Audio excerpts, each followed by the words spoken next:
This long-haired student, even with a young girl by his side, has a certain type of fetish, and it is for 40-year-old teachers. But with a teacher like that, who wouldn't? Even though his duel is about to begin, he completely ignores his opponent, just to ask the teacher out to dinner. And I'll already give you a spoiler that this dinner happened. Yeah, boy. The condition to accept the dinner is that he wins the duel.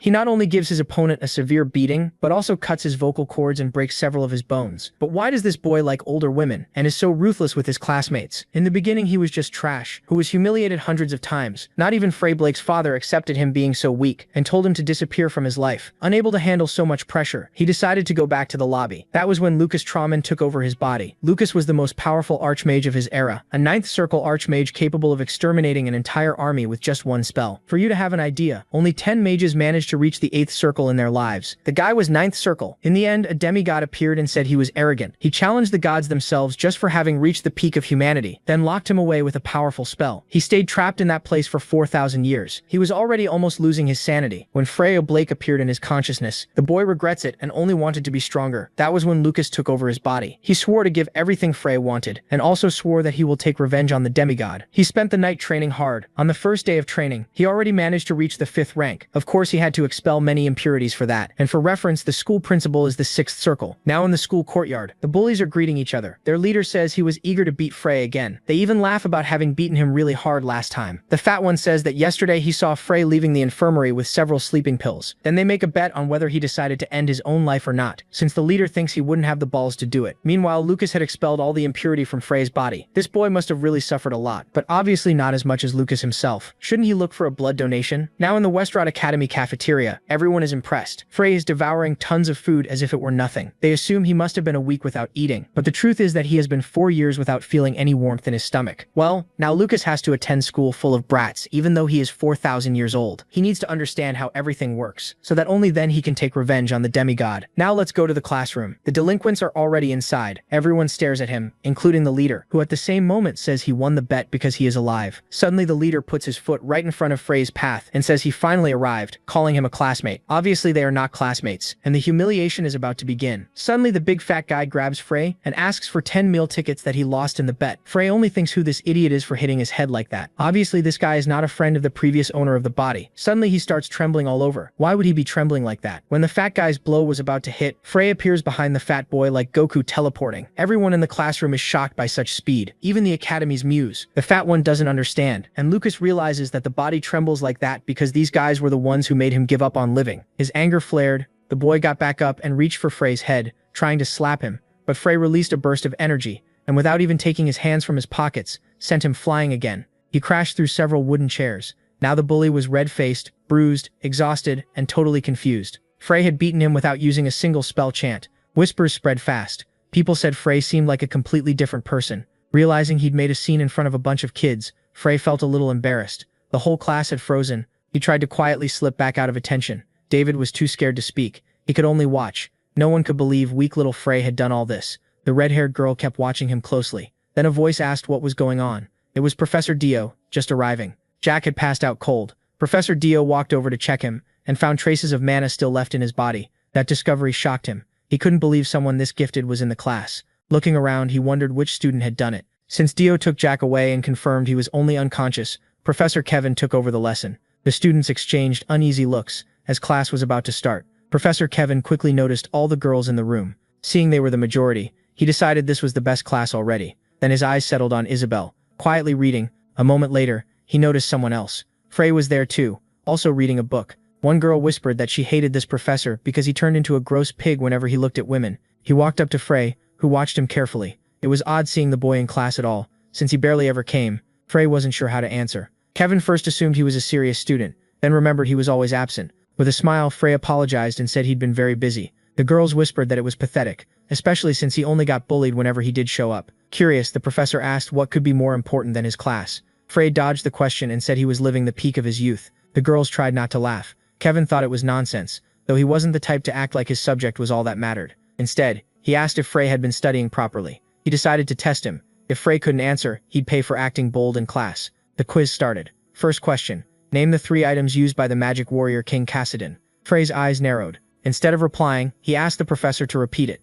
He hadn't caught the name clearly, but it sounded very familiar. 4,000 years ago, there had been a hero, strong, fearless, with mysterious powers that amazed everyone. He trained in martial arts with unmatched focus. His energy could tear down whole forests, causing quakes and destruction wherever he went. He could even reshape the land itself, and never seemed to get tired. One day, his friend joked that if he didn't stop, there'd be no mountains left. That friend, carrying a bag over his shoulder, was Lucas Trauman. It had been some time since he'd last seen Kassadin. The day was calm, and Lucas watched his friend still training. Kassadin didn't stop, even with a guest there. He just said he'd made tea, and Lucas could pour himself some. As they drank, Lucas asked if he'd ever thought about getting married. Kassadin paused for a moment. Then he teased Lucas, saying he'd never understand a woman's heart. To love a woman, he said, could shake a man to his core. Anyone with a weak mind would fall to temptation. Kassadin believed a warrior had to stay firm as stone around women. That wasn't exactly how mages saw things. Lucas studied his friend, and Kassadin quietly looked back. After a while, Lucas joked he'd date a rock if it was pretty enough.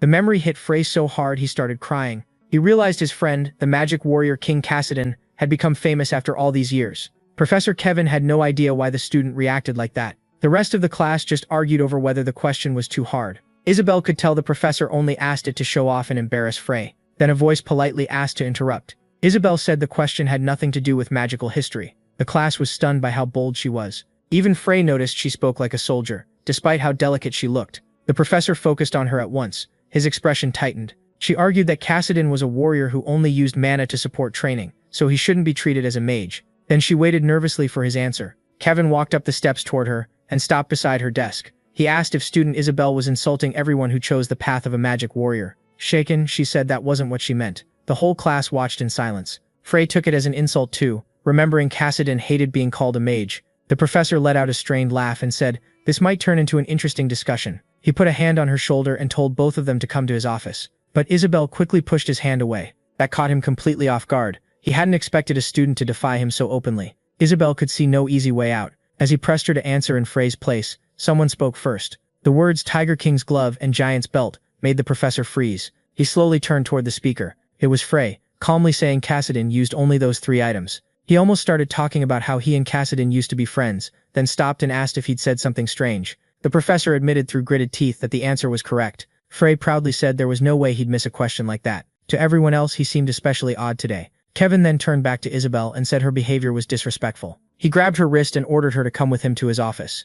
She froze, not knowing what to do. Frey watched the whole thing, then stepped in with something Kassadin used to say. He repeated that loving a woman could shake a man to his core. Kassadin also said a warrior should stay firm as stone before women, or a weak-minded man would give in to temptation and become nothing more than an animal. The professor hated being interrupted and didn't get the point, so he snapped that maybe Kassadin was wrong. Frey glanced down and noticed the professor was still standing solidly on both feet. Then Kevin caught the insult, and rage flooded his face. He shouted Frey's name and fumed at the boy's nerve. That was when Isabel realized Frey had defended her. Now Professor Kevin focused fully on the student who had grown bold after one right answer. He warned that Frey would regret it if he failed the rest of the quiz. Frey calmly waited for the next question. Meanwhile, the professor was sweating hard. The students could only stare in shock. Frey answered every question with ease. Even on the Age of Light, his knowledge was unbelievable. When the bell rang, Frey was just glad it was finally lunch. He called out to Professor Kevin, and after saying he'd had fun, asked if there were more questions because he was starving. Kevin couldn't understand how this brat knew so much about events from 4,000 years ago.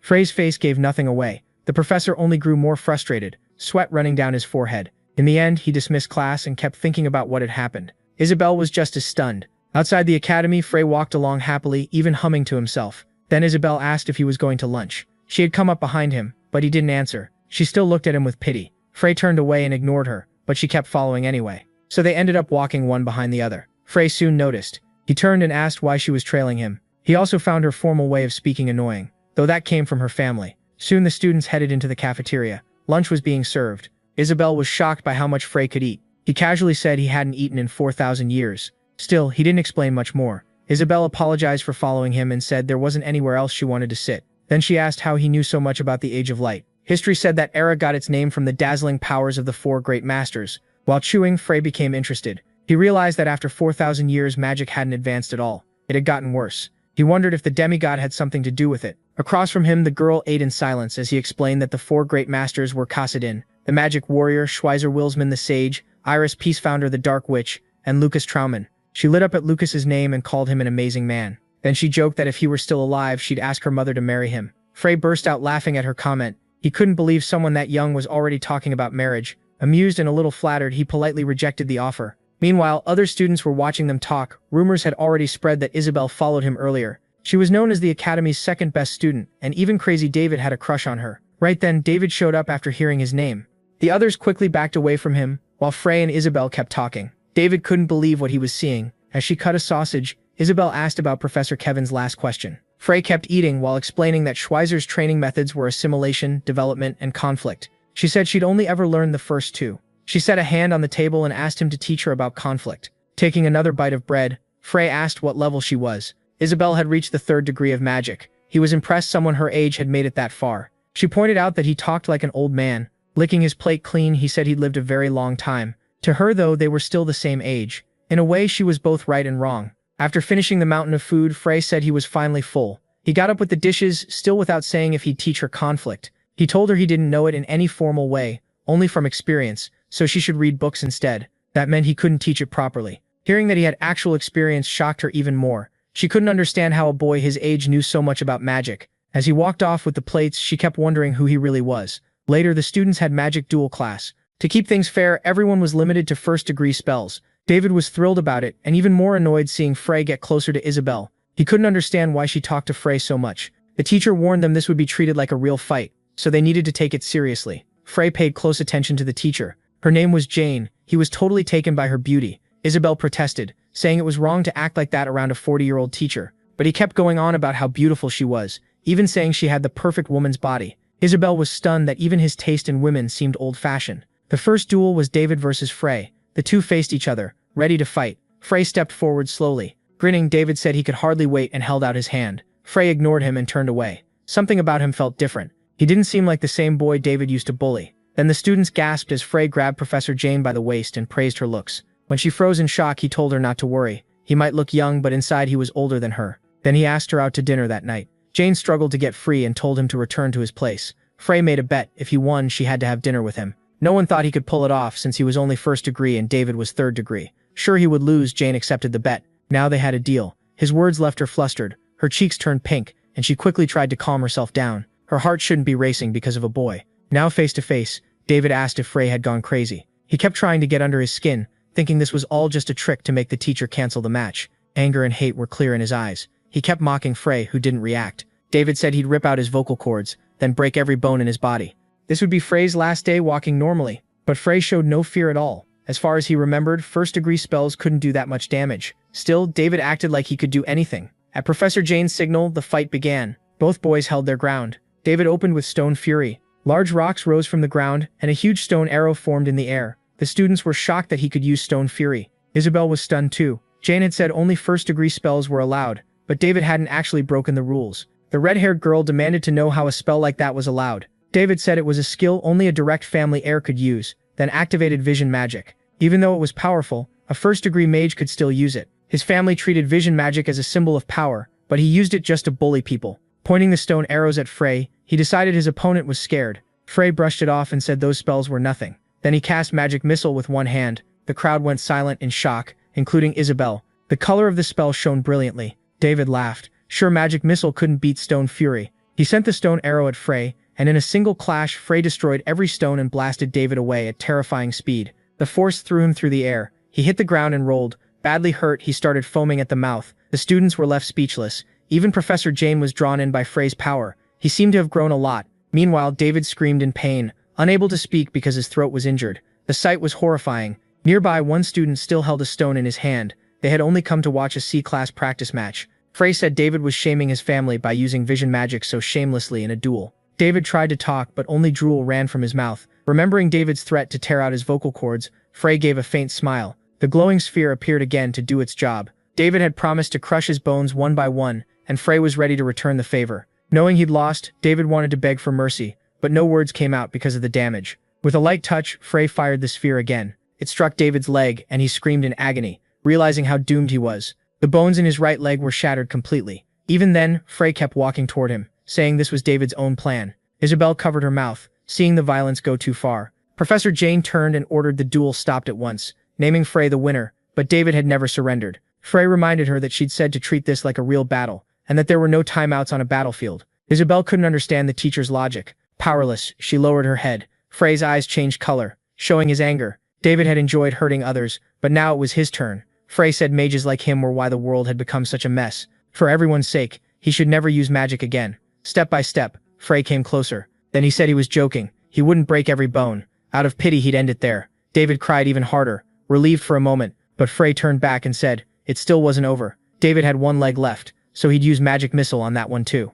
Watching the sphere form again, David's eyes filled with despair. The power in Frey's hand kept growing. David tried to scream, but no sound came out. From afar, others quietly watched Frey's power. One blonde student paid close attention before turning away and leaving. Elsewhere, 2 more people studied the arena. The story spread through the academy fast. People said Frey crushed David in a duel and ruined his vocal cords and legs. Most secretly thought David was an idiot, and the academy was better off without him. Still, they couldn't believe the Blake family's trash had actually won. Some even guessed he'd made a deal with the devil. As Frey walked through the halls, a man stopped him. Frey didn't know him, so he asked his name. The boy introduced himself as Yeoman Milost, a 4th-year student. Once he learned he was an upperclassman, Frey introduced himself too. They traded sharp looks. Then Yeoman directly offered him a place in the Trauman Rings. Hearing that name stirred something in Frey. By now he already knew about the group. It was a student organization that represented Westroad Academy, and not just anyone could join. They chose members carefully. The rune ring on Yeoman's hand proved he belonged to the Trauman Rings. Frey, meanwhile, was mostly wondering if using his name without permission counted as invading his privacy. He listened while the student kept talking. Before Yeoman could even say he was the group's leader, Frey turned away. He had no interest in joining them. A voice then said that boy wouldn't be easy to convince. It was Perun Jun standing in the hallway. Yeoman greeted his imposing companion. Hearing the name, Frey paid attention. The newcomer stepped forward and introduced himself as the group's leader. He apologized for Yeoman's behavior and said his friend had still told the truth about the Trauman Rings. Frey just stared at him in silence. He started paying real attention to the boy in front of him. For someone that young, he looked like a strong leader. Still, Frey had no interest in joining. He walked off saying he wouldn't charge them for using his name. Dooman got furious at how cocky he was, but Piran told him to let it go. Scratching his head, his friend apologized for the outburst. Meanwhile, the blue-eyed boy watched him go. That night, guests started arriving. Dinner was already prepared. The professor had promised to eat with Frey, though. Isabel being there felt odd. While they ate, Isabel casually said to ignore her and pretend she wasn't there. Annoyed, Frey told her to leave. She only shrugged and brought up the conflict method, making the professor listen closely. Since Frey hadn't taught her yet, Isabel figured the best plan was to stay near him.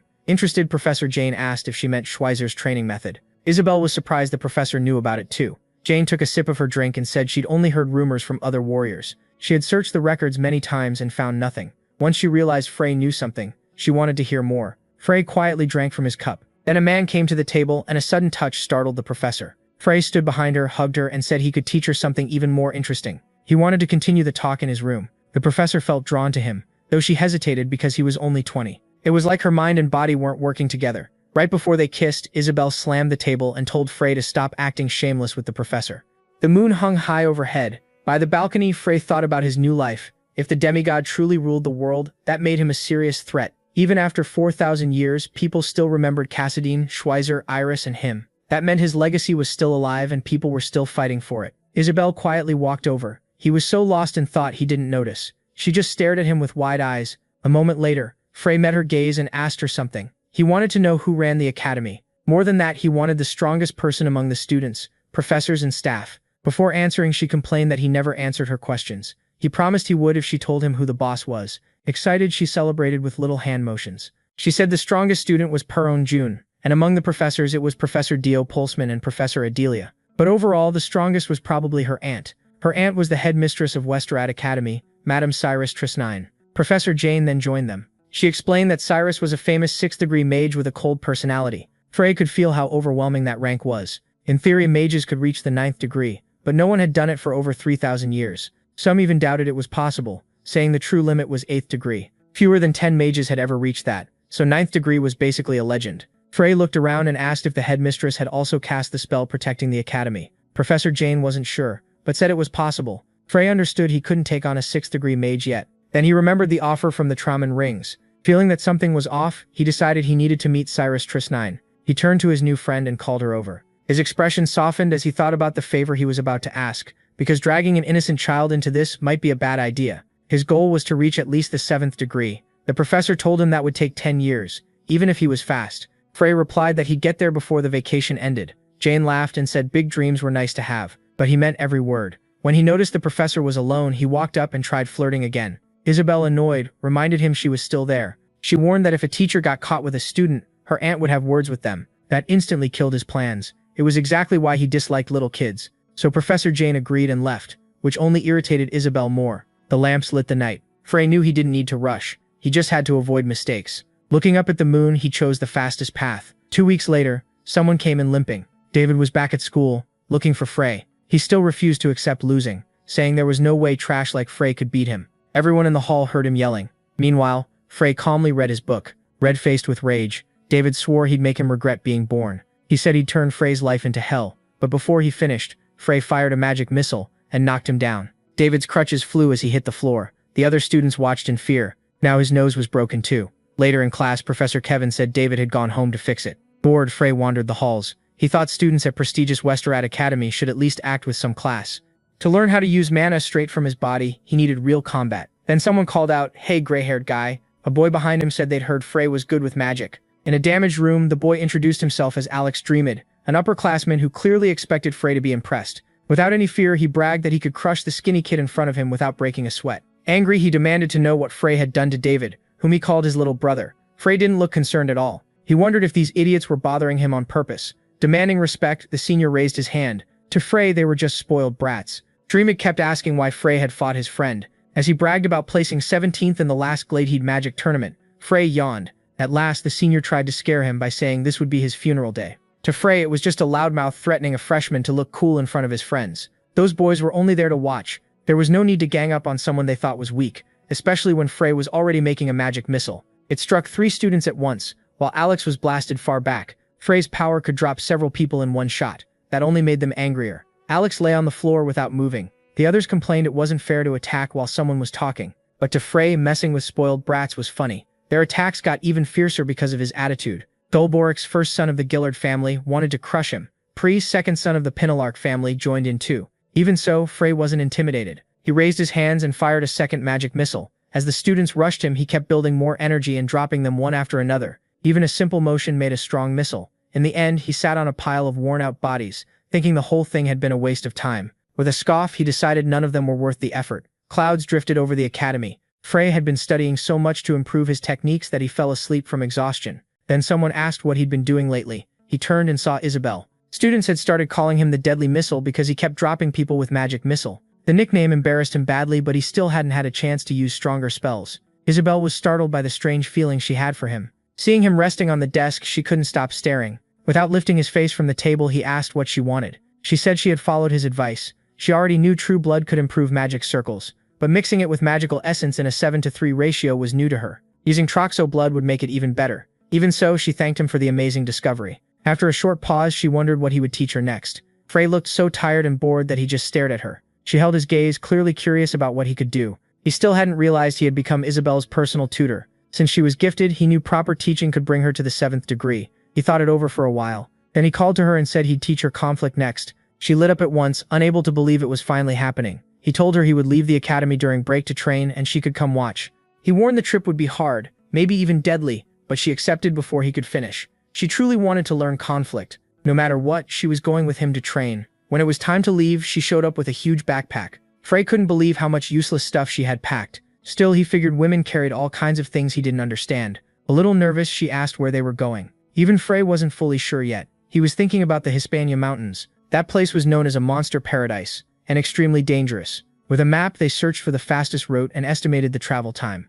By ship, it would take about half a day, but the road to the mountains was tricky and full of monsters. Still, Isabel got ready without showing any fear. She had never expected the trip to be easy. Frey frowned at her attitude. As they walked, they talked about teleportation stones for long-distance travel. Those things didn't exist 4,000 years ago. Magic hadn't improved much, but technology had. Even so, traveling huge distances with a stone sounded amazing. The problem was the price. The trip from Cow Symphony to Hispaniola was so far it would cost around 10 gold. Frey checked his bag for money, but only found 1 gold. Still, he had another plan. Isabel was a noble too, like Frey Blake, so he politely asked how much money she had. She brought none. According to her, money makes people lazy, so she left it behind for this training trip. She even said earning travel money was part of the training. Frey was stunned by how shameless she sounded while carrying that giant backpack. Isabel snapped that the two things had nothing to do with each other. Women needed a lot of stuff. They kept going, thinking they'd figure something out once they reached the port. Neither of them had ever worked before. Near the docks, they found the place crowded with sailors and workers. They looked up in shock at the huge wooden ship. It was free for academy students, which explained the crowd of students nearby. The food was also supposed to be excellent. Free was already drooling over the thought of it, but then learned the ship was full, and the next one wouldn't leave for 4 days. He dropped to the ground, sure they'd never make it on time. Their only choice was the Cortez, an older, plainer ship. Still, they couldn't really complain. That was just how life went. Even with a stop at Juttenbull, it would reach Cow Symphony in under 5 days, and Academy students still rode free. Inside, the crew was talking among themselves. A scar-faced man said everything was ready. The captain ordered them to sail that night for a perfect raid. Another man with an eye patch laughed. Someone asked why he'd removed his eye, and he said it was the mark of a pirate. Studying a map, they discussed the bloodthirsty pirates. Pointing to a remote area, one of them said their target was the ship stopping at Juttenbull. They'd ambush it after it passed the Oskill Islands. All that was left was the ship's name. It was the Cortez, packed with rich kids. Frey and Isabel stood at the front of the ship. The captain introduced himself and welcomed everyone aboard. Isabel politely started talking with him. Without this ship, they'd have waited 4 more days, and despite being decent, it had few passengers. The captain explained why the route passed the Oskill Islands, where pirates often appeared. Isabel got nervous, but he quickly reassured her. Only 2 warships escorted them, but each had a 4th-degree mage, and both were battle mages from the Magic Tower. So even if pirates came, they shouldn't be a threat. The 2 mages kept up their protective spells. That helped Isabel relax. If the pirates had any sense, they wouldn't attack. Then Frey noticed something unsettling. The crew was suddenly shaken by the sight of pirates. A large, heavily armed ship was heading straight for them. Even Captain Mac was stunned. Isabel stared in panic at what was happening, while Frey stayed calm. The warships had already been sunk. That alone proved these weren't normal pirates. They had huge cannons and serious resolve. A few minutes earlier, the pirates had found their target and seen the Cortez coming. The 2 escort ships worried them, but they had a secret weapon, a special guest for the raid. Speaking in a strange language, he showed his power. It was Lord Dullard, a lich, helping them attack. His magic terrified even the pirates. He gave off pure darkness and destruction, but the captain trusted him. It was an undead monster, and with a lich on his side, the captain thought he'd make pirate history. The undead began preparing his spell. Dark power mixed with shadow magic.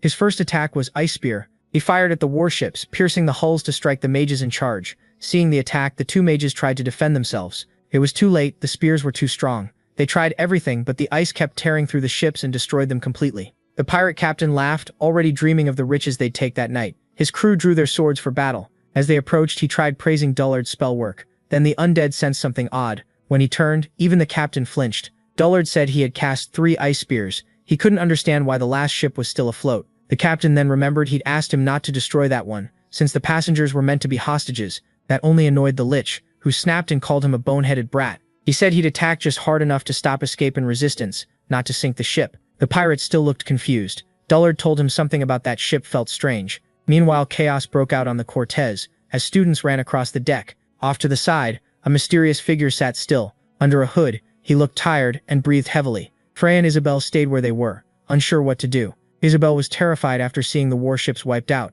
but Freya's face didn't change. He put a hand on her head and told her to calm down. For now, they were only dealing with pirates. He had bigger concerns. He'd seen 3 ice spears, but the one aimed at their ship vanished midair. He knew he hadn't cast any defense spell, so he started thinking it through. He had felt the mana, yet couldn't stop it. Then he sensed a presence that reminded him of the demigod's pain, and anger rose in him, because he'd been unable to defend himself. He forced himself to focus. It wasn't a demigod. The mana felt undead, but they still didn't know who had protected the ship. With a hand near his lips, he kept thinking. Whoever it was, they deserved thanks. Meanwhile, the pirate ship kept closing in. The students ran around in panic. The ships drew side by side, and ladders were thrown across as bridges. Armed pirates rushed aboard. The crew cried for help, not knowing how to fight back. People ran everywhere in total chaos. Bodies started dropping as someone rose to act. The real fight was starting. The Cortez was smaller than the Nifla, but it still carried many passengers, about 40 children from wealthy families. Thinking of ransom money, the pirate captain grinned. He greeted them and introduced his crew as the bloodthirsty pirates. The captain of the Cortez drew his sword to face him, but the pirate only saw a treasure chest full of rich heirs. His crew roared with laughter. The insult enraged everyone. Then the pirate noticed someone standing before him, a student who looked helpless. The boy declared the ship was full of model students who would become great mages. In short, this was the wrong ship to attack. The pirate captain saw what he was trying to do, as the boy started using magic to defend himself. Before he could finish, something flew at him and slammed him into the wood. The pirate captain had thrown a knife. The boy instantly panicked. With the blade lodged by his neck, he shook in fear. Frey and Isabel stood frozen in the chaos. Frey could tell the knife had been aimed at the boy's neck, but its course had changed. Feeling the hooded man's presence, he wondered if that was the same person who had protected the ship. A voice then said the young man couldn't stand against the pirate. The figure warned him not to take risks. Stay quiet and obey. The pirate captain acted like it had all been a mistake, then decided to stop fooling around. Spotting an easy target, he chose to make an example of him. The boy backed away, trying to protect himself. He was so scared he wet himself. The captain mocked him for it, calling him a baby. One pirate said he'd handle it. He threw the boy over his shoulder and joked about giving him a bath. The hooded figure told him to stop, but the pirate tossed the boy into the sea. The student struggled to swim and begged for help. He drifted farther from the ship until he vanished from sight. Even though Orko was second degree, he was killed without mercy. The pirates didn't care at all. Enraged, the other students finally attacked with magic. The captain just complained that the kids were too loud. The students launched spell after spell, but something much stronger crushed them. The undead's power was shielding the pirates. It spread everywhere, blocking every attack. The students had no idea how to fight that evil force. The pirate captain only laughed, while the undead handled the real work. Using dark magic, he overwhelmed the students.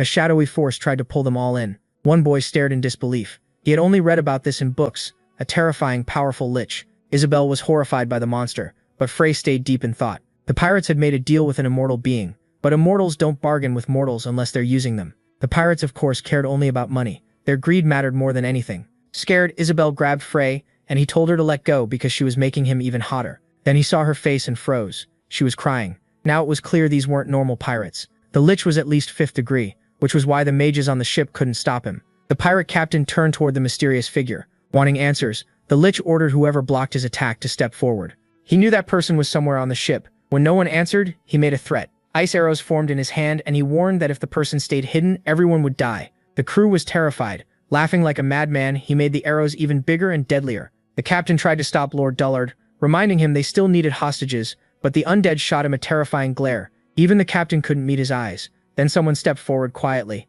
The hooded man still kept his face hidden, but the lich already suspected he was the one who interfered. Without hesitation, the young man admitted it was him. Interested, the lich asked for his name. Then the boy pulled back his hood, and everyone was stunned. Even Isabel looked shocked. Frey, though, seemed oddly detached from it all. The boy introduced himself as Perun Jun. Isabel recognized him as a classmate from the academy. Everyone knew Perun. He led the academy's biggest club and was the true son of one of the empire's 3 most powerful families. He also had top grades and often fought Isabel for first place. But this wasn't the time for that. She admitted that while their grades were close, his degree was probably much higher than hers. The girls were amazed to see Perun on the ship. Some even cheered, thinking they might survive. Isabel hoped Perun could handle this, but Frey told her not to expect too much. Blood was dripping from Perun's mouth. He was likely barely standing. The lich was at least 5th degree, and though Perun was gifted, it looked like he had only just reached that level. Surviving a spell stronger than his own was already a miracle. Desperate, Isabel asked if Frey was above the undead's level, but he said no. Even then, he asked her to step back because he still felt overheated, worn out. Perun regretted picking that ship. He had chosen the one with fewer students so he wouldn't stand out, and it turned out to be a huge mistake. He had stopped the spell, but the effort left his body feeling like it might break apart. Facing the creature, he had no idea how to beat it. The undead said this was his lucky day. He hadn't expected to find such fine material. The two locked eyes in silence. Thinking death was near, Perun shut his eyes. Then someone asked the pirate captain what he really wanted. With a faint smile, he said it was nothing serious. Seeing so many valuable children crossing the dangerous Ossel Islands, they simply couldn't ignore it. So as friends to all, they would escort them safely to Cow Symphony. One pirate added that the captain was a busy man, but he finished by saying they'd only do it after getting paid for their protection. So in the end, it was all about money. Perun stood completely still. Then he made another offer. He would be the only hostage. The June family could pay twice what the pirates expected to make, but the captain refused, saying with an immortal on his side, he could get any amount he wanted. Perun gave a small shrug and admitted he had a point. He wasn't strong enough to beat the lich they hired. Still, he said he'd fight with everything he had and make sure he wouldn't die alone. That answer shocked the captain. Fraze found himself genuinely interested in the boy and liked him more for having that kind of spirit at his age. He thought the nation had a bright future ahead. But the undead had no intention of changing his mind. Perun's mana was incredible, yet he still turned pale when he understood what the monster wanted. He tried to dodge the dark attacks, but the undead meant to drain all his mana and turn his body into a servant. Using his power, he caught Perun in his claws. At that point, talks were over, and the plan was to move everyone to the pirate ship. The students ran in panic, but the pirates seized them by force. They grabbed the girls tightly and wouldn't let go. The pirates looked pleased with themselves, until the one-eyed pirate remembered he should help take hostages too. Then he noticed Isabel. He moved toward her, and she shrank behind Frey. The pirate mocked Frey, calling him a twig. Frey glanced around like he didn't know who he meant, until he realized the pirate was talking to him. The man mocked him again, this time as a skinny brat. Frey calmly asked for a little respect. That answer really got under the pirate's skin. Cracking his hands, he decided to beat Frey down. But Frey didn't budge or obey. By then, some students were already tied up. Jack muttered that fame had gone to Frey's head. The pirate was getting fed up. He stormed toward Frey and charged with his sword ready. Everyone watched closely. Even with fear all around him, Frey stayed still. The pirate closed in, ready to land the final hit. Isabel shut her eyes, unable to watch, but the one who got smashed and lost teeth was the pirate. Frey blasted him away with his power. The man flew off like rotten fruit. Frey briefly looked at the result. His kick had sent the enemy straight into the sea, leaving everyone stunned. Because the one standing there was Frey, the Academy's so-called eternal loser. The blonde boy with blue eyes could only stare, trying to figure out what kind of move that was. He replayed it in his mind, a spinning kick filled with mana before the pirate could even strike. He already knew Frey had talent, but not control this perfect. Back in the moment, Frey stopped the redhead from stepping forward, and patted her on the head. He told her to stay sharp. Everyone there was weaker than her except the Lich, so she could protect herself just fine, right? The mage gave him a small smile and touched her head. Then she focused again while Frey faced the pirates. One of the kidnappers asked what had just happened. Then he mocked it, saying his friend only lost because he got distracted by a pretty girl. In the next instant, the gray-haired boy was in front of him. Moving so fast he stirred the air. The pirate couldn't even process that speed. From the back, the Lich watched in silence, studying Frey and clearly surprised. Then Aura burst out with a loud explosion. Still confused, the pirate groaned in pain. Frey had struck him dead and coldly said they should never have taken that deal. He didn't like this arrangement, and he wasn't going to play nice anymore. For a second, Frey noted that he'd never killed before, but it no longer mattered as everyone stared in shock. Men like that were never going to like someone like him anyway. All the pirates rushed the gray-haired boy with loud cries. Frey met them with a cold stare, grabbed the fallen man by the neck and flung him into two others. Then he followed up with an aura attack that tore through everyone ahead of him. The pirates still standing tried to circle around and hit him from behind, but in a blink, Frey spread his aura and crushed them too. The man beside the Lich could only call it impossible. Meanwhile, Frey kept taking the pirates down one after another. The students watched in stunned awe at the huge gap in power. One pirate tried to save himself by grabbing a girl hostage and begging for mercy, but Frey rushed him instantly so fast it looked like he left after images. One kick sent the pirate flying over the girl and smashed him right in the mouth. The others tried to surround Frey, but he jumped up and made them crash into each other instead. Angry, they yelled that they'd drag him to the bottom of the sea, but when they looked up, the gray-haired boy was holding a huge sphere of energy. They panicked and begged him to stop, but he fired it with a cold face and without a word. Their screams were the last thing heard, and then only dust and scorched marks remained. Frey slowly dropped back down. Then he noticed one pirate had survived. The man was holding the mage hostage and called Frey a monster. He warned Frey not to move or he'd hurt her. Frey stared at him for a second and flatly asked what he had just said. The bald pirate blinked in confusion, and before he realized it, the mage was already charging an attack. She looked straight into his eyes and released a huge electric shock that swallowed them both. One blast was enough to drop him. The crew around them fell silent, too stunned to speak. The Lich and the redhead beside him were just as shocked. The mage and Frey looked at each other for a moment until the redhead asked what he thought of her skills. Frey dryly said she acted sweet and harmless for someone that dangerous. Then applause rang out and the clapping from behind made the hero turn. It was the thug beside the Lich, slow clapping and mocking their strength. Even so, he admitted he was actually impressed. Hero and villain locked eyes for a brief moment. Then the villain broke the silence with an offer. He said the boy was clearly no ordinary mage, but handling the whole ship alone would still be hard. The gray-haired boy stayed silent and let him talk. The villain said he only wanted half, just half of the trainees. The hero glanced at the captives. One was crying for his mother, while others sobbed, begging not to be taken. The villain asked if he'd take the deal, save some people and leave alive, calling it a win-win. The hero asked how that was a win-win, when most of the enemy force was already gone. The villain only shrugged and sneered. He said the gray-haired boy could choose who stayed and who got handed over. A blonde woman suddenly ran up, begging to be picked. She tried throwing herself at him, desperate to be saved. If money wasn't enough, she offered other kinds of payment, promising she'd do anything he wanted. Another trainee dropped to his knees and begged too. Soon more joined in, offering money to buy their lives. The gray-haired boy dryly said he had no choice and told Isabel to collect the payments. But Isabel snapped that he couldn't seriously do that. Hearing her protest, he smirked and joked about starting an auction, which only made her madder. The crowd kept crying, begging, and swarming around him, while the others could only watch in silence. Frey finally asked if they were done yet, then he shoved the blonde away, saying she was too clingy and smelled like rotten fish. He called them rats, saying all they'd learned was how to use money to get their way. They lived off their parents' hard-earned rewards and used that to push others around, hardly worthy of being called mages. A mage, he said, is supposed to protect the weak. A real mage saves others before himself, and that only made the girl admire him more. Then he ruined the moment by bringing up payment again, making the redhead lose it. Meanwhile, the villains watched from a distance. The red-haired one glanced at the Lich, wondering why he was so quiet. Was he doubting he could beat that boy? The Lich replied that no human was beyond his power. The redhead froze, shocked that the Lich had read his thoughts, then quickly straightened up. The undead said he had only been observing, and the villain silently decided to guard his thoughts better. The monster kept studying Frey, sensing a kind of mana he'd never felt before and judging him a skilled fighter. Still, he was only a 5-star mage, so the Lich decided the human couldn't truly face him, and released his power, ripping through his cloak. The redhead beside him praised Lord Dullard with full confidence. The heroes watched the monster's power rise. The undead said he'd beaten countless men like this before and ordered the mage to surrender and become his. The gray-haired boy stayed calm and said the monster talked too much. The Lich immediately cast another spell, creating purple spear-like missiles. The red-haired girl was startled by the spell, but before she could speak, the Lich fired at the heroes. The protagonist simply stepped aside, and the attack nearly struck pirates nearby. But the missiles curved in midair and came back for another hit. The mage warned Frey not to relax, the spell would keep chasing him. He dodged again like it was nothing, saying he already understood the trick. Watching nearby, the red-haired boy thought the spell was dangerous. Those missiles would keep tracking their target even if Dullard cast something else. And right after that, the Lich used bone hands. Magic spread across the deck and skeletal hands rose from below. The hero kept evading the missiles, but the hands caught him off guard from behind. The villain started celebrating as if the fight was already over, while the girl softly called Frey's name. Then she screamed it as explosions erupted from the Lich's magic. The blast grew stronger, forcing the mage to shield herself and the others with a barrier. Everyone nearby scrambled to avoid the leftover attacks.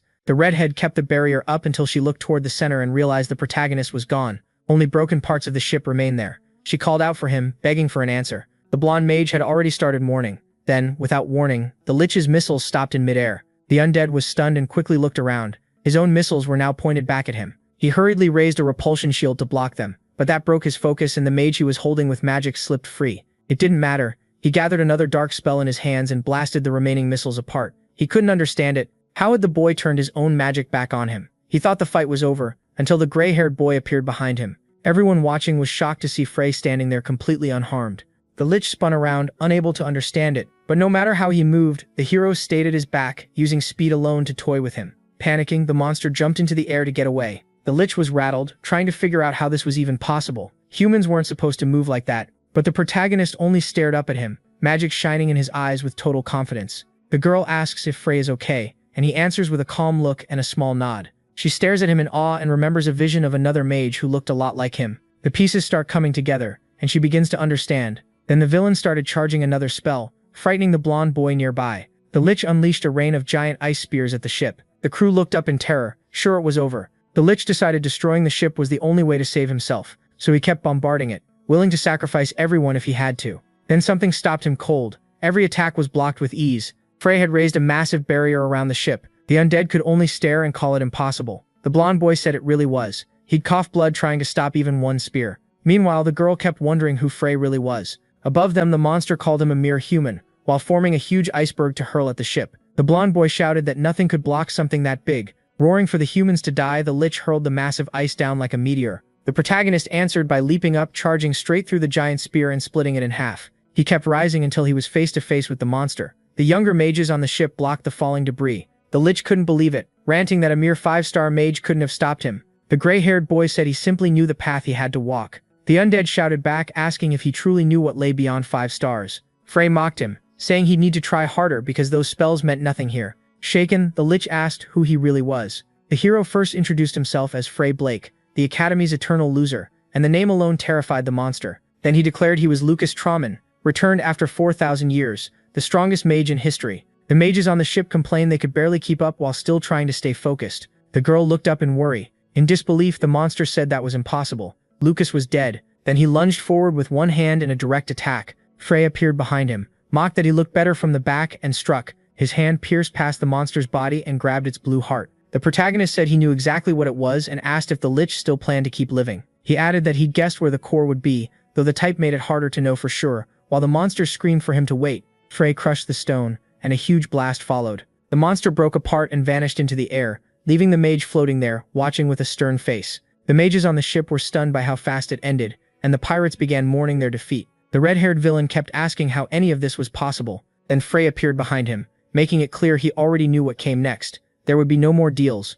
Every pirate on that ship was going down. Sometime later, all the pirates had been defeated, including the redhead, who ended up in the worst shape of all. The hero stood among the fallen bodies, finishing it all with one final downward strike. After that, he turned and saw the apprentices staring from a distance, especially the red-haired mage, who looked at him in awe. By dawn, they reach a port. Frey gets off the ship with the girl, but a blonde boy stops him and praises his skill. He even says he's a huge fan. Frey just keeps walking, and Isabelle is confused by how cold he is. But then the boy steps up, bows, thanks him, and says he'll repay him for saving his life. The girl quickly tells Prith he doesn't need to bow like that. Frey watches in surprise, then quietly relaxes. He asks how the boy feels, since the shockwave could have hurt him. The blonde says he's fine because he had prepared for that kind of thing. Frey finds that funny, and the girl tells him not to be rude. The three walk through the city as Prith asks what happened to Frey. He wants to know how Frey beat the Lich so easily when that should be impossible for a normal mage. He says he's heard of him before, the Academy's most talentless student, and asks if Frey had been hiding his real power the whole time. Frey answers dryly that it's hard to say. Life can surprise you. The two stare at each other in silence until the blonde shrugs and breaks the tension. He agrees that anything can happen while the girl follows behind them. After all that, Prith invites Frey to his home so he can thank him properly. The formal offer leaves Isabella speechless and blushing as she waits for Frey's answer. Frey says he'll think about it if he has time. That makes his companion furious. How could he brush off a noble's invitation? Once Frey gets the idea, he changes his tune and says he might go if there's something to gain. Isabella gets even madder, calling him a bastard while Frey has no clue why. She yells that asking for money is shameless, and he shoots back that they're broke because of her. In the middle of it, the blonde says he doesn't mind but asks why they need money. Frey explains he needs to use the Kosinfini portal stone and it's expensive, making Prith curious. Then the boy gets an idea and digs through his bag, pulling out gold coins as payment for saving him. 3 gold coins, 300 others, which makes the pair instantly happy. Frey says they only need 20 gold, but the noble insists they keep all of it. That makes Frey think a little worn out that the kid really is a spoiled rich boy. They keep walking and talking with the blonde inviting Frey over again. He lists reason after reason, and Frey starts getting tired of it. When Frey finally snaps, Prith says he was only being polite and mentions that his father handles everything himself. But something catches Frey's attention, and he asks if the boy has an older sister. The blonde says yes, she's in the kingdom of Luanable, but Frey only cares about the girl, which annoys the redhead behind him. Prith says his sister comes from a family known for raising strong warriors, and they'd probably be disappointed that he's not great at magic. Isabella tells him not to think like that because he's stronger than he believes. Then Frey grabs the boy's attention and tells him not to lose confidence because such a handsome guy is here to help, making Prith flustered. But Frey ruins it right away by saying to contact him if he has an older sister or even an aunt, which sends Isabella over the edge. She starts shouting at him, calling him a total pervert. The blonde takes a breath for a few seconds and then suddenly laughs. He says it has been a long time since he laughed like that and calls the two of them funny friends. Time passes, and by late afternoon that day, the blonde says it's time for him to leave. He invites them to his home one more time, saying he won't feel right until he repays them. Frey again says he'll go if he has time, and the redhead gets annoyed all over again. They trade looks for a moment, quietly waiting to part ways. Isabella says she takes that as a good sign. They say their goodbyes, and Frey thinks the boy could become a good friend. Frey says the kid was nice the way nobles should be, and his companion agrees, until Frey adds that he also has very deep pockets. That annoys the redhead again. Frey has no idea why she's angry this time either, and when she blows up, he says it's not his fault, he's broke. The next day, Isabella tries on all kinds of outfits and armor, including a flashy mage set, and asks Frey if she looks pretty. Frey answers that he just wants to go home, then tells her to pick practical clothes instead of frilly stuff that will get in the way, leaving her flustered. The redhead starts getting annoyed, then yells that she's just happy to finally wear good clothes, while Frey still doesn't get why she's upset. The shop worker says her companion seems to like simpler clothes, and Frey starts thinking he should never have brought her. Later, near the edge of the city, the group sets out again with new gear. Frey says that no matter how many times he sees it, that item is still amazing. The magic subspace bag, which uses magic to hold way more inside than it should. The girl says it's not that special, and when Frey asks if she's being dramatic, she says it doesn't matter now. Frey takes a breath and thinks over everything. He looks around and notes that like the portal stones, the world has advanced and the population has grown. Then he realizes that's obvious. He's been gone for 4,000 years. He suspects the demigod used to hold human progress back. To the gods, humans are probably just ants. Isabel asks what he's thinking about, and says they've already reached the portal stone. Frey scratches his cheek, still thinking, and says he'll figure that out on his own. A man announces that the portal is opening, and tells everyone to step into the magic circle. Frey is surprised they can run separate groups like this. He's impressed by how the portal works, while the girl tells him to stop embarrassing her there. A magic circle forms overhead and spreads wider. Frey warns her that first-timers often get sick, and she snaps that she already knows. The portal activates, giving everyone a strange feeling, and they're carried through a tunnel-like space until the trip ends. Frey looks up in surprise as they arrive at Hispania. He studies the land and thinks that even after 4,000 years, some things never change. He turns to ask where they should go next, but finds Isabel vomiting from portal sickness. She insists it's only because she skipped breakfast and says food will fix it, while Frey thinks he really shouldn't have brought her. Not far away, several men are drinking in a tavern, and the bartender notices something. His attention shifts as Frey bursts in demanding food and a drink, shocking the redhead when he orders alcohol. She yells that drinking that is totally irresponsible. Frey tells her to be quiet. She has no idea how long it's been since he had a drink. He also says he still doesn't get why the academy doesn't sell alcohol, leaving Isabel speechless. Then she starts yelling again that the reason is obvious, while Frey argues everyone starts drinking at 13 anyway. The bartender brings their order and asks if they're mercenaries. Frey ignores him and lights up when the food arrives. The bartender says that if they're here, they must be rookies, especially dressed in brand new gear like they're going after a dragon. Frey keeps eating and says nothing. The bald man says that's not all bad. Rich kids should enjoy being young, but warns them to eat and head back because rookies shouldn't challenge the mountains. Isabel says she heard the place is packed with dangerous monsters. That only makes the bartender mad, and he says she has no idea what she's talking about. She gets startled while the other adventurers laugh nearby at the thought of them taking on the mountains. Frey ignores all of it and keeps stuffing himself. Then the bartender apologizes, saying he has a son around their age. He explains the boy once trained to be a mercenary, which is why he spoke up. Isabel asks where his son is now. The old man says he's gone. He tried to enter the mountain. She apologizes, but he says it's fine. He brought it up himself. The old man goes on, saying his son was escorting a mother and daughter, and only the daughter came back alone, saying his son wasn't returning. The bartender says he's not trying to insult them, but entering the mountain is a bad idea. They might never come back. Isabel has no words after hearing that story. Then Frey breaks the silence, still eating like nothing happened, and says the food is great. After that, they ask the old man what kind of monsters live in the mountain. The redhead takes a bite too, wanting to see if Frey is right, and finds out the food is actually awful. The old man asks Frey if he really plans to go into the mountain, even knowing he might never return, but Frey says nothing. The bartender gets it and mutters that he's going to lose sleep over this. Still, once they finish eating, he pulls out a map and points at it. Isabel says she already had a plan, but this helps more than she expected.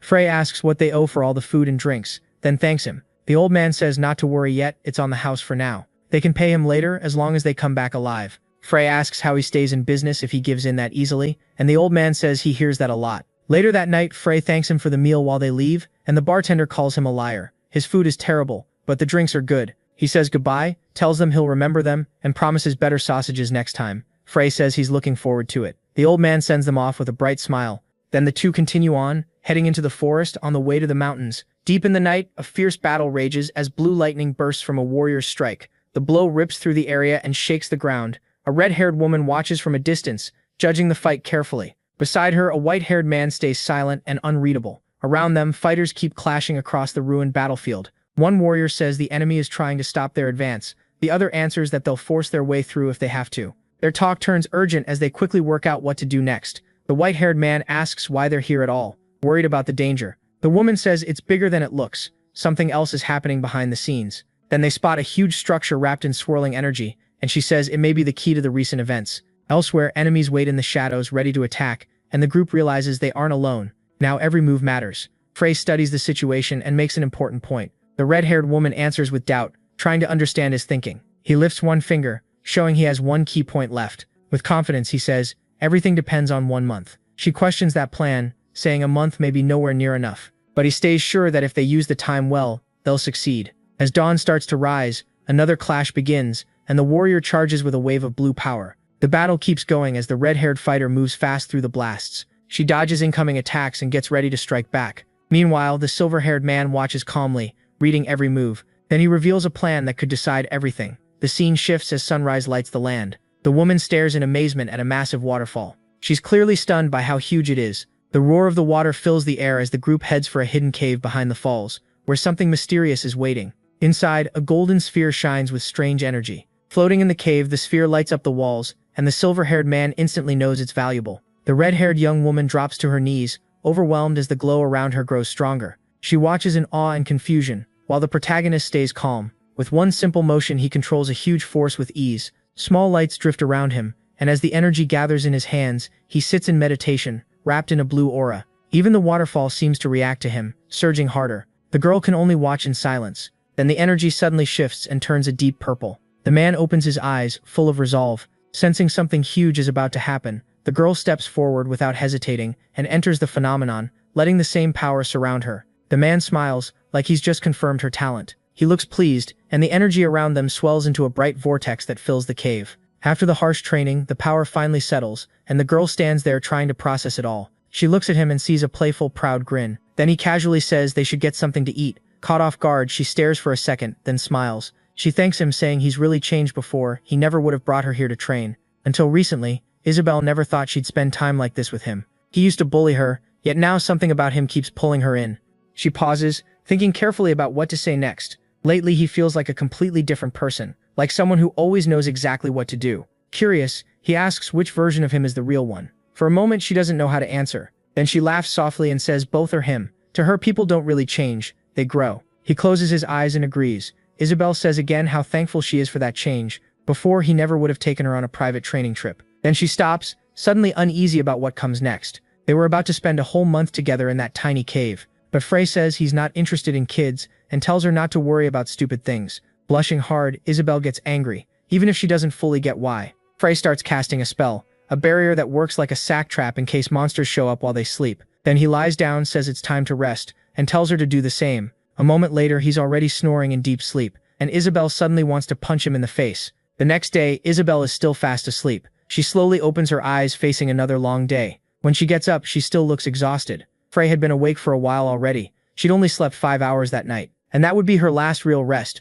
because the training was about to become much harsher. Frey shows her Cassidine's training method, called conflict. It's an extremely dangerous way to train, so he tells her to watch only. Then his aura changes completely as he releases his spells. A core starts to form, showing the forces he combined. Soon the spells split apart and create a new state. Frey divides the mana in his body into fire and water. The two opposite powers crash against each other and hold each other back. It looks like a battle happening inside his body, with fire and water both under Frey's control. Eyes closed, he keeps focusing on the technique, controlling the power of water. Inside him, the elements act almost alive. Water attacks while fire tries to defend itself. On the other side, his body stays aligned with the fire. He has to keep both sides balanced so neither one takes over, like trying to level a scale that never wants to stay still. Watching in awe, Isabel realizes how incredible the method is. This was conflict, Cassidine's method. She keeps her eyes on Frey, studying every second. Then she gathers her courage and decides to try it herself. Closing her eyes, she starts pulling energy into her body. Soon the forces begin to oppose each other. Just like she was taught, she tries to shape them into perfect balance.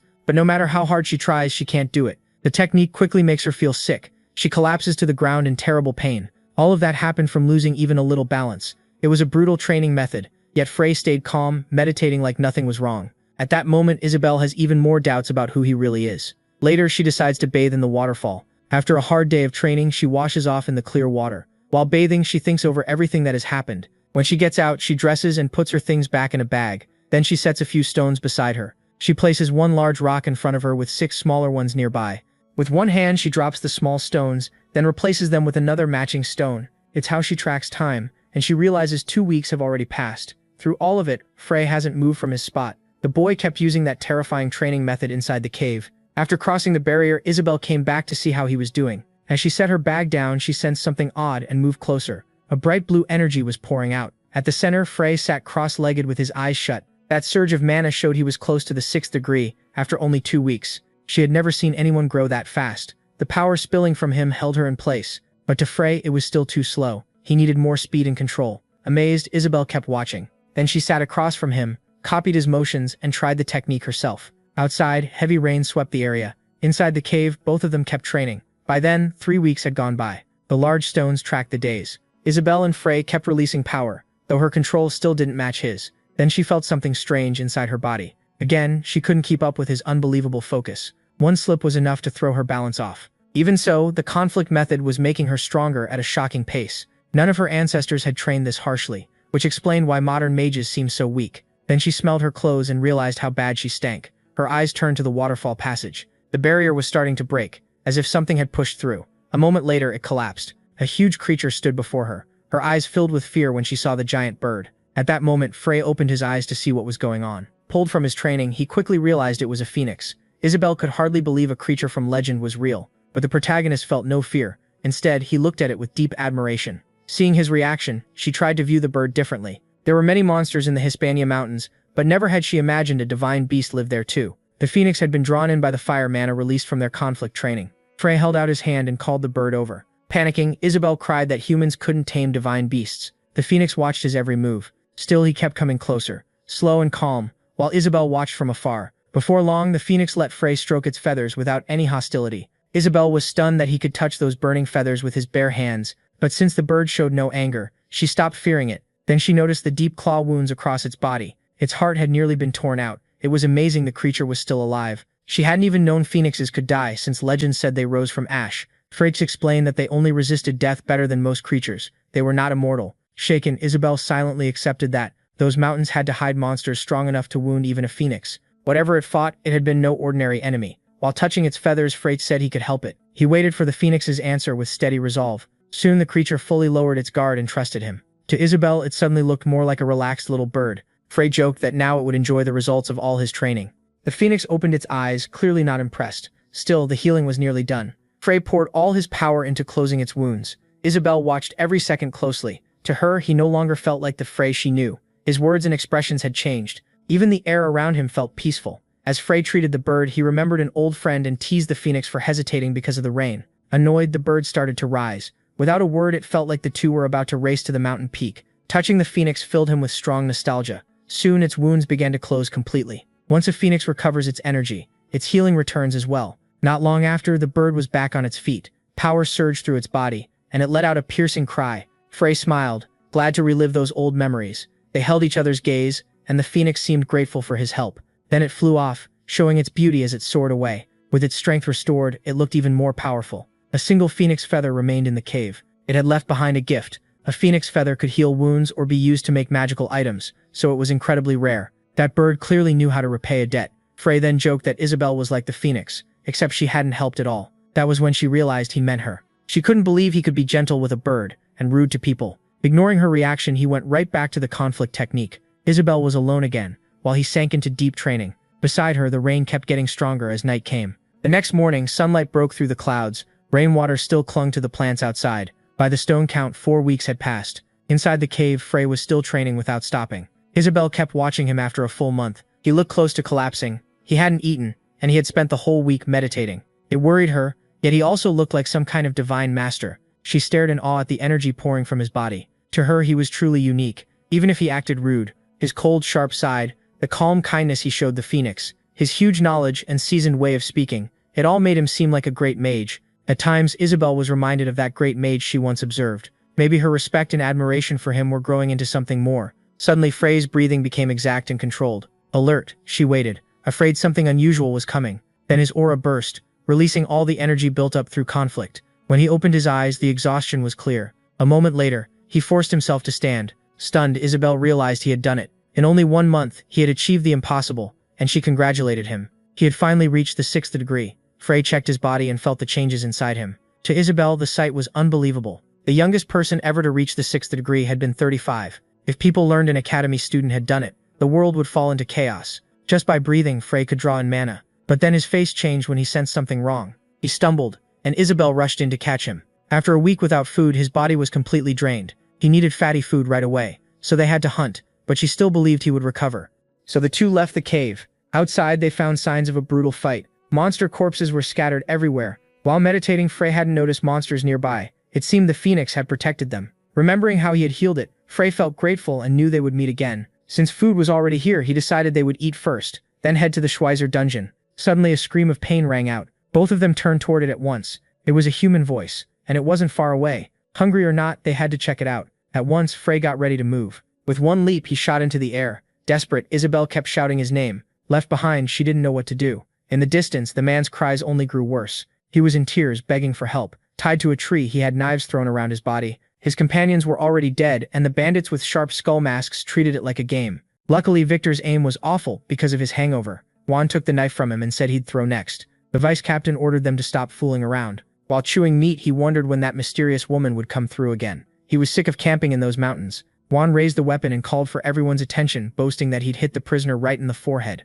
The captive was sure he was about to die. Juan threw the knife with force. The man screamed as it flew straight toward him, but something knocked it away and sent it off course. The knife slammed into the ground instead. Every bandit froze, confused. One even joked that the wind had ruined the throw. Done playing, they started packing up to leave, when Victor noticed someone standing beside him. It was Frey, appearing like a shadow. Victor instantly knew he was facing danger. Juan drew his knife too, ready to fight. Frey stood still, taking in the cruelty of the camp. Then his eyes shifted, and he saw they had been using people as targets in their games. They had clearly been enjoying it. One bandit even thought Frey was a corpse because of how he looked. Then the attack started before anyone could react. Frey cut Victor down in an instant, taking his head clean off. Juan was stunned by the stranger's speed. The rest of the bandits watched in alarm. Hearing the commotion, Captain Lawrence stopped eating. A powerful weapon flashed before him and killed his men. In the blink of an eye, the target disappeared from sight. It was a 5th-grade light scythe, a terrifying weapon. and Frey wielded it with clear intent to punish them. He meant to teach those fools a lesson. Meanwhile, Isabel wandered through the forest. The girl ran around, breathing hard. When she reached Frey, she found a horrific sight. He stood among a heap of bodies without any expression. He had killed them all, letting only one escape so he could track him. Both of them stared at something on the ground, deep in thought. It was the vice captain's head, so Frey figured the captain was still alive. Curious, the girl asked if he planned to kill them all. After what they had done to innocent people, he couldn't ignore it. He wanted to stop the demigod's cruel fun of watching humans suffer and kill each other. Even if it seemed small, the thought of that creature enjoying anything made him sick. Then a scared voice called out to him. The man tied to the tree thanked him for saving his life. Though he had lost a lot of blood, Frey said he didn't have to take him along. The warrior panicked and begged for help. He didn't want to die like this. In tears, he said he had to apologize to his father before he died. Those words made Frey pay closer attention. Not far away, some men were talking about the third squad being wiped out. Captain Carls thought they sounded drunk for saying something so absurd, but the man swore he had seen the slaughter himself. The attacker had gray hair, a thin body, and a rotten smell. He was clearly no ordinary man. He fought so well they couldn't even strike back. He beheaded everyone in moments, and this man was the only survivor. That description caught Captain Carls' interest. It sounded like a powerful mage. The report said he could use 2 spells at once. That meant he was a battle mage. His subordinate confirmed it. Carls shot to his feet in anger. He ordered his men to find the intruder at once and report back. They would surround him and kill him. Still, Carls doubted the Aquared family had hired that mage. He asked the bandit if they had really been throwing darts at people. The human target was just a mercenary. Carls recognized he had been escorting a mother and daughter gathering herbs. That made Carls even more confused about who the mage really was. Nearby, a wrecked carriage lay overturned with belongings scattered around. The fallen guards didn't move, proof of a brutal fight. One of them had an arrow in his stomach and knew he wouldn't last much longer. Captain Carls stood before him with a cruel grin. He had spent a long time hunting Sonia, the eldest daughter of the famous Aquared knight family. She refused to give up and fought back with everything she had. Sonia was a highly skilled swordswoman. With one strike, she cut down 3 men. Anyone who came near her died quickly. But by the end, exhaustion was starting to show. Even then, she barely lowered her sword. She rushed straight at Captain Carls, trying to kill him. But one man blocked the attack with his own life. Their weapons crashed together, showing both were strong fighters. Soon after, a heavy blow sent Sonia flying back. Her sword dragged across the ground and helped her steady herself. Sonia Quarade was clearly worn out from fighting. Carls mocked her, joking she must love her sword since she refused to let it go. The rumors from the Illuminable Kingdom seemed true after all. Behind her, the maids sobbed in fear. Their great protector could no longer save them. Even with almost no chance to win, Sonia refused to surrender. Carls only smiled, enjoying the chaos he had made. He licked his lips whenever he looked at the girl. Waiting over a month in the mountains had been worth it. Her beauty was no rumor. At just 18, the eldest daughter of that noble house had already earned the title Storm. Looking around, Sonia saw all her guards had fallen. Only the 2 maids and Sir Leather were left. In truth, she was the only one who could still fight. But she was up against around 20 skilled men, and Carls asked where her mage bodyguard was. Sonia had no idea what he meant. A knight family like the Aquaredes would never hire a mage as a bodyguard, so the mage who attacked his men clearly wasn't with her family. Even so, Carls wanted to know who that mystery man was. Then he made it clear they wouldn't kill Sonia yet. He had something worse in mind. He meant to violate her. His smile said enough. Sonia understood immediately, and was horrified. The bandits were excited by the idea of having a noble girl. Her face twisted with pure hatred. She would rather bite off her own tongue and die than become their toy. But Carls had plans for the others too. If Sonia died, they would use her maids instead. The men had been deprived for over a month in the wild, so they had no intention of killing the girls quickly. Now Sonia understood why the women had been kept alive. The maids clung to each other, shaking in despair. They didn't want to become a burden to their lady. Seeing them like that, Sonia began to cry. Sir Leather said it would be an honor to die for Lady Sonia. Old as he was, he stayed brave and loyal. Sonia saw no way out. She looked crushed by her own failure. She asked their forgiveness, blaming herself for their coming deaths. But the maids said they owed their lives to the Aquared family anyway. Sonia lowered her head, forced to accept that end. Then the maids made a painful request. They wanted their lady to kill them herself. To them, it would be shameful to meet her in heaven after being used by those men. Sword in hand, Sonia said they would meet again in heaven with pride intact. Captain Carls couldn't follow what they meant. Sonia then declared that for her maid's honor and her family's name, she would act. Tightening her grip, she said she would guide them on their final journey. Realizing her plan, Carls ordered his men to stop Sonia Quarade at once. She swung her blade toward the maids' heads as the bandits watched closely. With tears falling, Sonia shut her eyes. She forced herself to go through with it, but when she opened them, she froze. The maids were still alive. Her sword had vanished from her hands. She couldn't understand it and thought someone had stolen it. She looked behind her, suspecting the bandits, but she couldn't believe any of them were that skilled. To Sonia, this was the deepest shame a knight could face. She even apologized to the maids for failing to give them an honorable death. Then she started again, telling everyone to bite off their tongues. A voice suddenly called her name. Captain Carls was thrilled. The ghost who destroyed the third squad had finally appeared. Behind Sonia, Frey held her sword, stopping her from killing the maids. In an instant, Frey, Isabel, and the wounded man stood in the middle of the standoff. The stranger's sudden arrival shocked everyone. Isabel was supporting the injured man who could barely stand. Smiling, Carl said he had heard plenty about the man who had played with his boys. Frey handed the sword back to Sonia and asked if Carls was the leader. Still shaken, she just held the sword without a word. Frey gave off a strange, unreadable presence. He looked frail and harmless at first glance. Pointing toward the mountain, Carls asked if he had come from there. That was where his camp had been. He wanted to know what happened to his men. Frey answered plainly. He had toyed with all of them. Carl's face twisted with rage. He immediately ordered his bandits to kill the gray-haired bastard. Since Frey was a battle mage, they had to stop him before he could cast. With their numbers, Carls thought they could finish him fast, but before they could move, Frey had already gathered his power. He struck with overwhelming force, killing several bandits at once. From the rear, Carls could only watch his squad get torn apart. Shaken, he couldn't understand how this mage cast so easily. Then an explosion erupted, smoke blasting out in every direction. Everyone was stunned by the power pouring from Frey's hands. Confused, Sonia asked who these people were and why they came.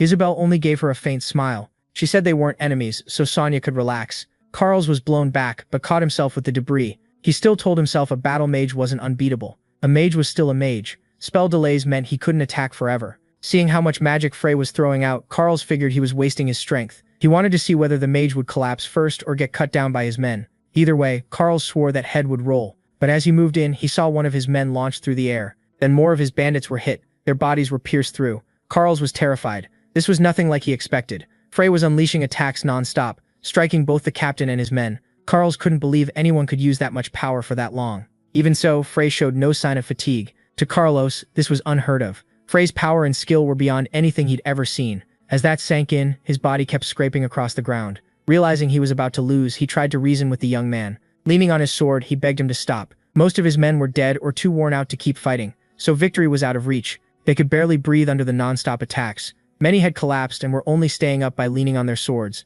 The leader looked confused when Frey suddenly stopped. Thinking he had run out of mana, Carlos ordered another attack. If they didn't kill Frey now, they would be the ones dying next. Behind him, Sonia Alquerde offered to help Frey recover his mana, but Isabel knew he didn't need it. His level was already far too high. Frey formed a spell in the air and told Sonia to step back because it was dangerous. A moment later, the earth started shaking. The tremors were so violent that the bandits instantly panicked as the ground shifted beneath them. Even Captain Carlos had no idea what was going on. As the shaking grew stronger, huge cracks spread across the ground. Then the quake opened wide enough to swallow the bandits. Soon the ground fully gave way. The men dropped one after another, grabbing at rocks to save themselves. In terror, they screamed for help. Even the leader was pulled down into the collapsing stone. Shaking with fear, the men begged not to die. Sonia could only stare, unable to believe what she was seeing. With one spell, Frey wiped them all out. None survived. The earthquake was a 5th-grade spell, and Sonia couldn't understand how he had cast it. Isabel explained that his earlier attacks were just a distraction to buy time. Even then, Sonia had never heard of anyone using dual casting, and Isabel agreed it was unbelievable. She said she'd never seen anything like it before meeting Frey. Sonia grew even more amazed by his power. She didn't know much about real combat, but this was enough to shock her. Then she sincerely thanked them for the help. She introduced herself as the eldest daughter of the Aqua Raid family from the Luanable Kingdom. Frey answered bluntly, giving only his name, Frey Blake. He showed no sign of being intimidated by the young warrior. Laughing, Isabel Tresnine introduced herself and apologized for Frey's rough manners. Then Sonia covered her nose when she noticed the bad smell coming from him. Even so, she didn't think he was homeless, maybe just some hermit from the mountains. Sir Leather showed he knew a little about Frey's family. The Blake family was a powerful noble house in the Casco Empire. Its current head, Issachar Blake, was one of the 8 7th-degree mages and ranked 6th among them. After a brief exchange with Isabel, Frey asked where Sonia and her group were going. Their first stop was the nearby city of Hispaniola. Since he was headed there too, Frey said he'd travel with them. But Sir Leather remembered something important. They had to collect the guards' bodies first, so the younger ones should move on ahead. The dead would be buried there, since taking them all to the city wasn't possible. Frey offered to deal with the bodies himself, leaving Leather stunned. With one spell, he lifted all the corpses. Then he moved everything around with precise control. Pieces of wood came together and formed a cart. Sonia's face showed pure shock. After loading the bodies onto it, Frey asked if they could go now. Sir Leather had no words, and the maids looked completely amazed. They traveled for a long time until they reached the city. The cart floated along silently under Frey's magic. Sonia was stunned to learn he was only 20. He seemed much older. She couldn't understand how someone that young could be so strong. Frey said he barely remembered his exact age. 20 or 30 felt the same to him. What mattered to him was simply still being young. He noted that the bandits seemed to have been waiting for Sonia from the start, which was suspicious. Thinking back, she remembered their captain saying he'd waited for her for a whole month. That matched the time since they had left Luanable. Sir Leather said the Aquarade family had many enemies, so they couldn't be sure who was behind it. The bandits had also seemed highly skilled. That meant whoever sent them likely had real power. Still smiling, he pointed out that Frey had beaten them without trouble. Curious, Sonia asked how he had become so powerful. She used to think mages were weak and fragile, but Frey had destroyed that idea. She stared at him, waiting for his answer. Frey gave her just one word: effort. She didn't quite get it and stayed quiet, turning that word over in her mind. Not long after, they arrived safely. After covering the bodies, the men pushed the heavy cart onto the ship. One of the maids hugged Sonia and burst into tears. As the ship prepared to leave, she waved at the others. The vessel moved out smoothly while everyone watched. Sir Leather thanked Frey deeply. Because of him, they could return alive to their families. Smiling, Frey said he was just glad he could help. He waved back and wished them a safe trip, but Sonia wasn't ready to leave it at that. Confused, Frey asked what she wanted. She said she wanted to reward him for everything he'd done. He refused, saying people should help each other, without expecting payment. Sir Leather also insisted, saying it would be shameful to send him off with nothing. Frey paused to consider the offer. He looked at Isabel, waiting for her reaction. With a smile, she signaled that he could choose whatever he wanted. So he asked for dinner somewhere that served really good sausages. After walking a while, they reached a place. Sir Leather and Sonia looked puzzled by the strong smell of smoke. It definitely didn't seem like a place nobles would visit. But Frey said old, shabby places like this usually had the best food. Right after that, a voice demanded to know what he meant. The old man said he was glad to see the boy again, even if he looked half dead. Frey chuckled when he saw him. Then he said someone else had come back alive too. Someone the old man would care about. The man's face turned fierce the moment he realized who Frey meant. Isabel was carrying the wounded man on her back. At once the worker dropped every tray in his hands. In shock, he couldn't believe his son was alive. Cassadine. He carefully started treating his wounds. The man would need a few days of rest to recover his strength. Cassadine had offered himself as a hostage to protect the mother and daughter. For a mercenary with shaky skills, he had still proven himself a decent man. Crying, Cassadine apologized for shouting at his father and running away. Isabel watched quietly as the two reconciled. Frey realized they were related because they looked so alike, especially around the eyes. He also commented that the baggage was surprisingly good at healing magic. Annoyed, Isabel realized he had just called her baggage. Frey quickly changed the subject. They wanted to stay there, but the place seemed packed. Since good inns drew lots of customers, Sir Leather thought they should find another one. Even while apologizing for bringing them there, Frey kept insisting the sausages were worth it. Then the owner suddenly started kicking everyone out. He angrily announced the place was closed for the day. The customers argued, but it changed nothing. Demanding payment, he shoved them all outside. Once the last one was gone, he shut the doors. Then he flipped the sign to closed. Now the inn was completely empty. The old man said he wanted to prepare properly for his guests, and told them to relax and bathe. By nightfall, they had settled in. Meanwhile, Sonia enjoyed a bath in the tub. Lost in thought, she moved her hands a little, without really knowing why. After the long day, she looked tired and confused. Later, the table was filled with all kinds of bread. Even with so much food already there, the old man brought out another tray. Frey tore through the meal like he had no limit. Soon Sonia Quarade joined the others for dinner. The group was struck by how beautiful she looked, but she also seemed strangely nervous. She called to Frey, but he just told her to sit and eat. Her face was bright red, almost like she was sick. She quickly explained she'd just taken a very hot bath. Then she twisted her ankle and started to fall. Frey caught her by the arms before she hit the floor. For a moment they shared a long, strange look. Then he noticed her arms were covered in scars. Embarrassed, Sonia pulled away and hid them. She stayed completely silent until Frey said the scars were impressive. He thought they looked cool. To him, they showed all her hard work, not something to be ashamed of. Those words clearly comforted Sonia. Isabel then cut in and asked where they were headed next. Sonia said they were going to the June family estate. At that name, Frey and Isabel both went still. They immediately thought of Peru June, their academy classmate. Peru had once mentioned a girl from the Aquarade family being considered as his fiancée. Now they were sure that girl was Sonia Aquarade. Neither of them said it out loud. Sir Leather asked if they knew Peru June. Isabel explained that Frey had attended the same academy and year as Peru, who had mentioned the engagement. Curious, Frey wanted to know more about his friend's fiancée. But Sonia looked confused, since his question sounded more like an inspection. In the end, Frey decided Peru was a lucky man to have someone like her. A while later, it was time to say goodbye. Isabel wished the young lady a safe trip. Sonia asked Frey to visit the June family when he finished what he had to do. He paused, thinking about the sudden invite. Then he said he might stop by the June territory. Sonia smiled brightly and said she'd wait for him. After that, the two set off through the forest. Isabel said Frey was lucky to catch the attention of such a powerful family. She added that Parawan must have spent all his luck winning Sonia. Then drifted into thought. She had been talking about Frey before, not Parawan. And even after clearing that up, he kept teasing her. At last, the group reached their destination. The Schweitzer dungeon stood in a terrifying place. Seeing it made Isabel shiver. It really deserved the name Driven Mountain. Winged monsters circled the dungeon, their fangs huge and deadly. When he realized they had to climb to the peak, he panicked at the thought of facing those monsters. Frey denied it and pointed somewhere else. The girl let out a scream, but her companions stayed calm. They were looking at a Dragon King footprint dozens of times bigger than them. The shock made her lose balance and fall. She had never heard of a dragon that huge. Frey told her to get a grip. Anything could exist in the Hispanian mountains, which were basically hell on earth. Then he cast a small spell. A moment later, the girl was flung far away. A giant creature had just swung a tree trunk at them. The blow sent both of them flying, and they struggled to get back up. Isabel was still too stunned to understand. Then, seeing the giant monster, she realized Frey had saved her. It was a terrifying obra from the Hispania forests. Even grateful, Isabel thought he could have warned her before throwing her. With blood-red skin and 3 eyes, it had to be a mutant. The bartender was right. Mutants were everywhere in those mountains. The creature drooled and ground its teeth in anger. Then it charged straight at Isabel. But she was already preparing a spell. Isabel quickly formed a fireball and blasted the monster with an explosion. Frey was impressed. She was much stronger than he expected. Smoke filled their view, but the mutant was still standing. In fact, it looked even angrier. Not knowing her own strength, Isabel thought her attack had done nothing. The mutant's skin had strong fire resistance, likely because of dragons. If they wanted to survive the mountains, they needed another plan. Since fire failed, there was only one choice: ice. As the area began to freeze, Isabel felt the bitter cold. With just 2 small ice spears, the temperature dropped like winter had come. Watching him, Isabel thought Frey really did resemble the great mage Lucas Traman. Focused, he sent the ice spears toward the mutant. The strikes were quick and exact, hitting its chest. Smiling, Isabel thought they had won the fight, then both were stunned by what they saw. The mutant survived and hurled them away with all its strength. Even those strong ice spears hadn't fully pierced its skin. As the enraged Obru tore through the trees, Isabel sank into despair, but Frey stayed calm. Without wasting time, she threw more fireballs at its face.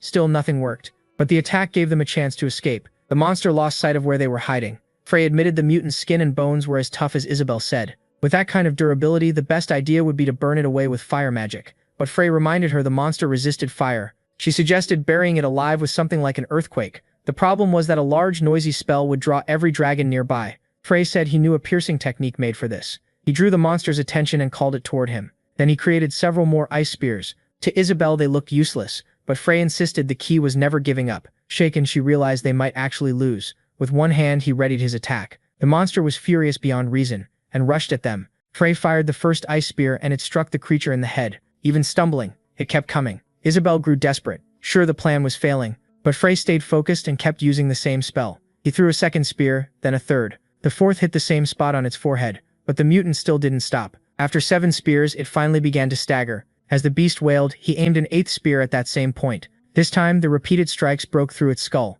Isabel let out a relieved breath. The plan had worked. Frey had complete faith in his power. The final hit destroyed the creature's massive head. Its corpse crashed to the ground. Teasing Isabel, Frey repeated that the key to success is never giving up. While they were talking, a loud sound made them look up. Dragons were circling overhead. That cursed gold had drawn them right to their spot. Now they had to deal with the flying monsters too. There was no time to rest. A huge blast erupted, flames spraying everywhere. Frey shielded himself and Isabel from the dragon's fire breath. Then they ran for cover. Using her power, Isabel made an ice arrow and fired it at the dragon's neck, but it still wasn't enough. Then something strange rushed toward the beast. Frey shot through the air and formed an ice spear, big enough to pierce its chest. Calmly, he waited for the dragon to die. Even his eyes turned icy as he brought down another enemy. He landed fast while the dragon fell from the sky. Isabel watched it all in shock. Then her face changed, because the fight still wasn't over. The Dragon King appeared from behind the trees. Before she could speak, Frey covered her mouth. They had to stay completely quiet. The Dragon King was still far too strong, so all they could do was wait for it to leave. But it seemed they had already been noticed. With its yellow eyes, the giant dragon searched for the humans. The two stayed perfectly still, without a sound. Its heavy steps came closer. Then the Dragon King looked off into the distance and chose to leave, crushing trees as it went. Once it was gone, Isabel could finally breathe. Even its footprint alone was enough to terrify anyone. Later, Frey sat on a rock to recover his power. Isabel stayed beside him, helping however she could. Before long, she had healed all his wounds. A butterfly landed on Frey's finger. After those battles, his body and mind were finally in sync again. Even so, he still had more to do in the mountains. He called to Isabel and let the butterfly go. The most important thing now was finding Schweizer's dungeon. Determined, they headed for the top of the mountain. Frey warned her to stay alert, since Schweizer might have put monsters in the lake. Curious, Isabel asked how he could be so sure the dungeon was there. Frey had heard it from Schweizer himself. The man had a bad habit of talking too much. At the mountain's summit was a lake with a small island in the middle. Soon they arrived. Step by step, they walked onto the shore. Isabel was amazed by the view. The island was beautiful, with clear water and thick greenery. Frey muttered to himself, calling Schweizer a scoundrel the whole time. He He was starting to understand everything. Beneath that island was a dungeon far bigger than the island itself. Frey explained that the island was only the entrance. It looked simple, but it was actually flashy, just like Schweizer. Isabel had no idea what he meant. They kept moving under the bright sky. Crossing the island, they stayed calm. Then they found a giant tree with a passage inside. Frey knew at once it was the dungeon entrance. Looking down, they saw stairs leading below. Crystals lit the way, and the two headed down step by step. Isabel nervously thought about speaking, but feared what answer she might get. In the end, she said nothing and pushed the thought aside, so they kept walking in silence. At the end of the stairs, they found something strange, a huge door hiding unknown secrets beyond it. Frey studied it, searching for a handle, while Isabel had no idea how it could be opened. He explained it was a spell made by Schweizer, and forcing the door could mean death. Then Frey stepped up to a blue sphere. He raised his hand and touched it, feeling its power. At once, smoke began filling the area. Isabel looked on in confusion. The smoke slowly took the shape of a person. Then a small creature appeared in front of them. With a smile, he asked if they could hear him clearly. The boy was strange, and Isabel wondered if Frey knew him. But Frey stood frozen. She called his name, yet he didn't answer. His body shook slightly. The little boy happily welcomed them to his dungeon. Frey reached out to touch the boy's face, but his hand passed right through. It was a hologram. It was just a magic welcome message. Hearing it, Frey knew his old friend was still as loud as ever. He could tell Schweizer Stroh had made himself look much younger when he recorded it. Even so, Frey was glad to see him again in any form. Isabel's eyes widened when she realized the little boy was actually the great Schweizer. Curious, the image asked why they had come to the dungeon. For a moment, it seemed like they could really talk with him. But it was only a set recording, made to answer in limited ways. According to the message, Schweizer Stroh's dungeon held anything they could want. Frey almost asked how his friend died, but the image moved on and said they had to answer a question to enter.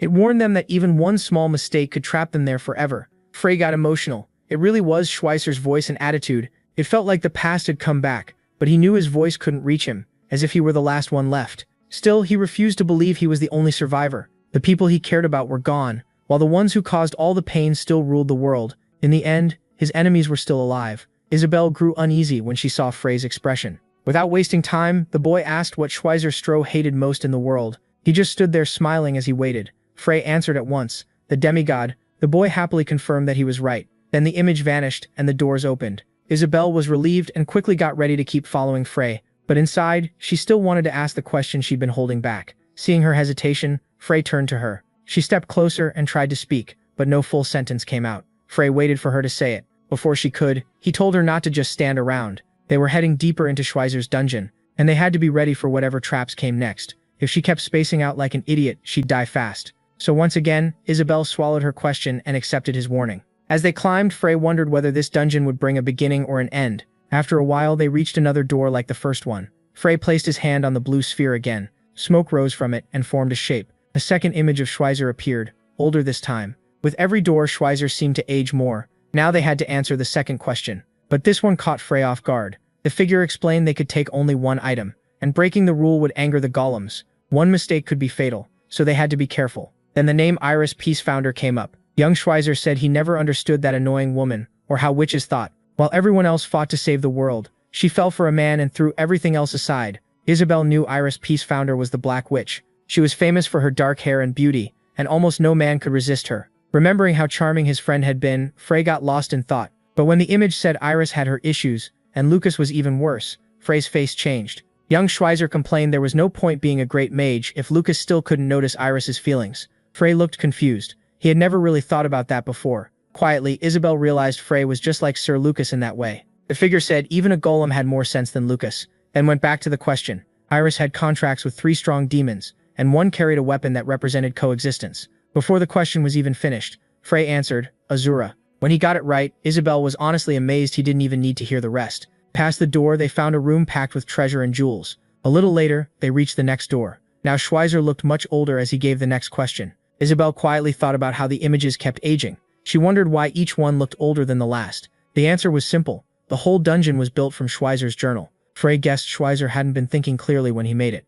He felt his friend had been trying to leave a message for someone. Frey answered the third question correctly, and the door opened again. The fourth question didn't trouble him much either. The two kept walking side by side. Isabel was surprised they had already reached the fourth room so quickly. Frey found it strange that none of the questions were about magic, only odd personal things. Still, Isabel thought he was even stranger for knowing every answer. Soon they arrived at the next door. Old Schweizer calmly announced it was the final one. Seeing him so aged, Frey was shaken. The figure before him felt like the friend he had missed all this time. Then the name Lucas Trauman came from his mouth without hesitation. For a moment, Frey thought he had truly been recognized. The figure said his greatest pride was being able to call Lucas a dear friend. Frey answered that he was proud to be Schweizer's friend too. Out of everyone, Schweizer had been the dearest to him. Isabel could only stare, not understanding that strange exchange. Old Schweizer waited calmly. Then he asked the last question. What was Schweizer Stroh's real name?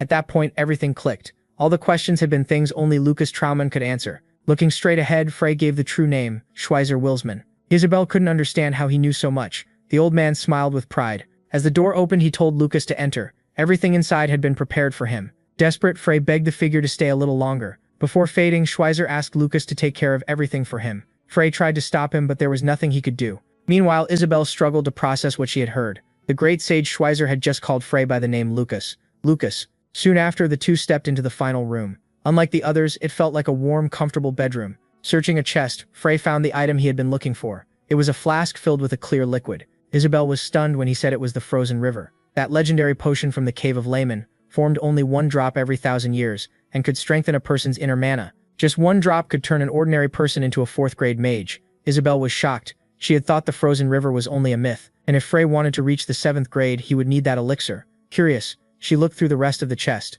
Then she found a pair of earrings and was drawn to their colors. The moment Frey saw them, his expression changed. To Isabel, the earrings looked really tacky, yet Schweizer had kept them safely in that chest for years. They were typhoon earrings, made by Frey himself. Isabel couldn't believe he had crafted something important enough to be in the final room. 4,000 years ago, he had made them and given them to Schweizer, never knowing his friend had kept them that long. Isabel's face turned serious. She asked him to explain what he meant. Frey looked at her and wondered if he should finally tell the truth. After a brief pause, he decided to reveal who he really was. Isabel waited, tense and focused. At last, Frey Blake said he was Lucas Trauman. 4,000 years earlier, he and Schweizer had rebelled against the demigod lord, and his punishment was endless darkness. Then one day, a voice reached him through that abyss. It belonged to Frey Blake, who wanted power. He never knew how their voices connected or how their minds synced, but he heard the call, and Frey Blake was the one who gave him this body. Isabel stood silent, trying to take it all in. Her eyes drifted as she thought over everything she had heard. Then she asked if he was really telling the truth. The story was impossible to believe, but she believed him anyway. As wild as it sounded, it explained everything. Looking at the earrings in her hand, it all started to make sense. She knelt, greeted Lord Lucas, and offered the earrings back to him. He watched her closely. Then he took the typhoon earrings. Lowering himself to her level, he asked her to keep calling him Frey and help him reach his goal. He wanted her to act the same as always. The room was lit by a candle on the table. Frey seemed happy to have his old earrings back. Meanwhile, Isabel checked the chest again and found a sensory amplifier. Frey explained the items were Schweizer's creations. It wasn't really a bracelet, but a scepter, the great sage used like part of his own body. If used badly, it could drain all the user's mana and kill them. Frey put it on his wrist and chose to use it. He also put on the typhoon earrings. At once, energy rushed through his body. Isabel was amazed by Lucas Trauman's power. The boost was incredibly strong. Magic tools weren't usually his thing, but this one was a gift from a friend. As she kept searching, Isabel found something else. In her hands was a mana-filled golem core. In the end, she packed all the items into Frey's bag. Then they looked towards Schweizer's desk. There, they found an eternal mana candle, another one of his useless inventions. Isabel said the room's design still showed how much Lord Schweizer cared about Lucas. Frey carefully opened a book lying on the desk. The words inside made him freeze in shock. The marked page said that was the day Lucas vanished. As he read on, he found Schweizer's suspicion about Robert. Schweizer believed only Robert could have made Lucas disappear without a trace. Schweizer wrote down everything that happened after Lucas disappeared. He recorded the clash between Cassadine, the magic warrior king, and Lucid, the sword king, and Iris's sudden disappearance too. The demigod's influence had spread across the continent, so Schweizer stopped trusting other people. Even those who praised him secretly wanted the sage dead. His diary described the brutal fights he faced day after day. Lucas read about the lonely life his friend had endured. To everyone, Lucas Trauman had been their leader,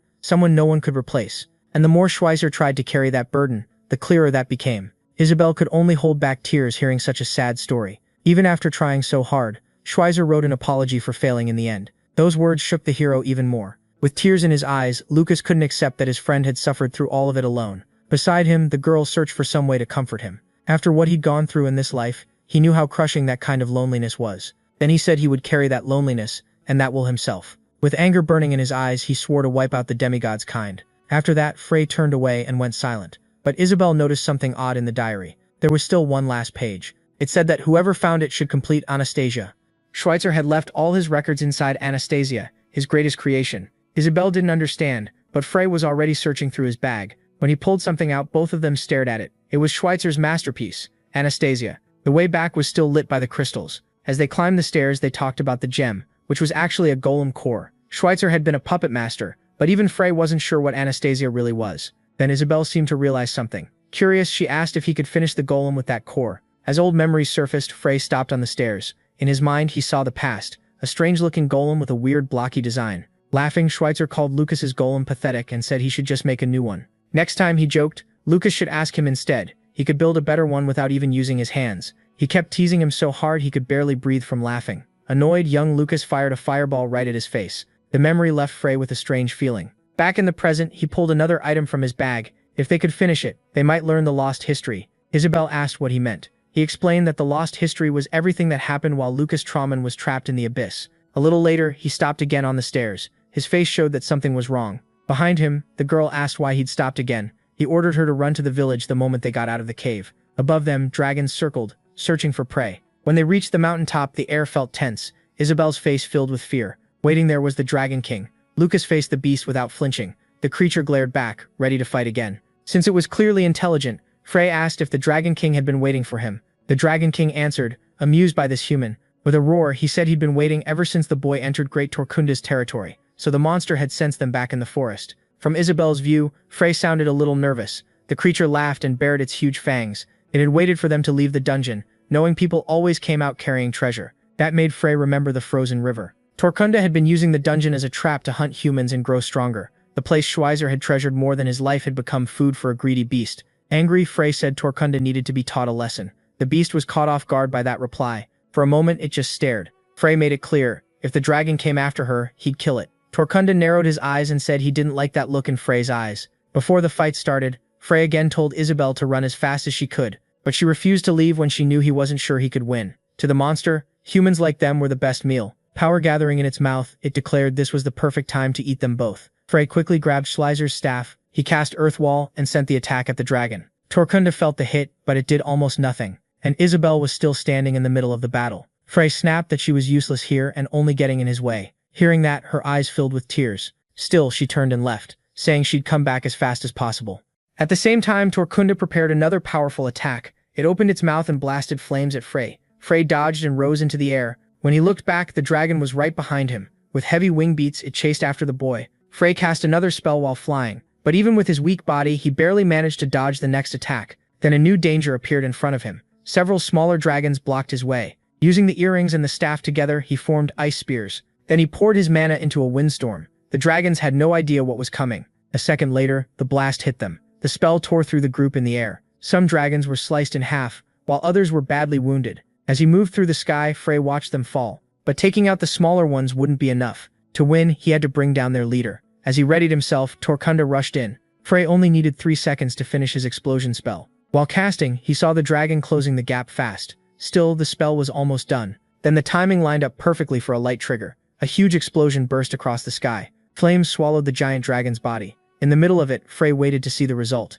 It was a clever, powerful attack. Even the creature seemed surprised that Frey had used its own speed against it. But skill alone wasn't enough. The Dragon King said the spell hadn't even tickled him. Frey realized he was in real danger, and had no clear way out. Torkunda stood before him, and a swarm of dragons closed in behind. In that trap, he had no idea how to survive. His last option was the frozen river elixir. He remembered Isabel asking if he wasn't going to drink it, but that elixir was no simple drink. Even he would need at least a week to control its power, and they couldn't stay in that forest that long without food or water. Calling it suicide, Frey decided he couldn't use it, so he'd have to fight with only his own strength. As he flew, his eyes searched for the Dragon King. Then he saw the danger too late. Torkunda lunged and tried to swallow him whole. He was so close to those fangs that he saw no escape. Then something powerful slammed into the Dragon King. For a second, Frey didn't know who had saved him. She struck at every dragon that came near, grabbing some by the neck. She refused to let anything happen to Frey Blake, the one who had saved her. With one rush, she brought down 2 smaller dragons. The bird blazed with life. When she looked at Frey, there was respect in her eyes. But the worst problem was still there. Frey was shaken. He still had no good way out. Knowing the Phoenix couldn't beat the Dragon King, he begged her to run, but she was already moving in to use her power. As she closed in, Torkunda unleashed his full strength too. The 2 monsters crashed into each other. To Torkunda, the hit barely mattered. Frey knew the giant dragon had strong resistance to fire. That made it the perfect enemy for a phoenix. Desperate, he begged her again to escape, but the bird showed no fear. She had understood everything from the start and was buying time for him. Her eyes told him to run while he still could. But Lucas Trauman was not someone who ran from battle. Still, in this body he was painfully weak. Even so, he knew he couldn't blame it on his frail body or on how magic had faded over the last 4,000 years. What he truly lacked was courage and resolve. Apologizing to the Phoenix, he knew he owed her a great debt. He followed her wish and retreated into the dungeon. No matter what happened next, he would never forget this lesson. Death was always close. It was just part of life. Telling the Phoenix to hold on a little longer, he drank the frozen river elixir. He smashed the empty flask on the ground and felt his body begin to change. His face twisted, his eyes widening as they darkened. Then Frey's hair started turning white. A wave of pain tore through his weak body as the elixir's full power hit him. His eyes changed color, and he let out a terrifying scream. The energy inside him burst outward. It was obvious the potion was changing him in a violent way. Elsewhere, Torkunda recognized the Phoenix as the divine beast that had slipped away before. To him, this would be the day the fiery bird died. The fleeing human was tempting, but the Phoenix's life force would satisfy him far more. With fury rising, memories of that past clash came back. From the mountain, Torkunda watched the Phoenix struggle to survive. He wanted to make that beautiful creature his next meal. Even badly wounded, the bird refused to give up. Using the last of her strength, she launched one final spell. Blazing flames swallowed the whole area. But Torkunda knew resistance was pointless now. Then he realized the little bird had vanished without a trace. Still, the Dragon King believed patience mattered, and he was sure they'd meet again. Soon, loud sounds echoed through the forest. With one violent force, trees began splitting in half. The Phoenix had been blasted deep into the forest. Badly wounded, it had no strength left. By the waterfall, it could barely move. Frey could tell the bird had faced an unbelievable enemy. Its eyes silently asked for help. Seeing its pain, Frey swore to help. For him, the moment felt painfully familiar. Long ago, his old friend had been just like this, proud, beautiful Phoenix. Hearing those words, the bird forced itself up to face the Dragon King again. It lunged in and reached for his face with its claws. Torkunda snapped at the annoying worm and smashed the Phoenix away with his tail. Its cry made the pain clear. At the same time, Frey was still struggling to control the frozen river's power.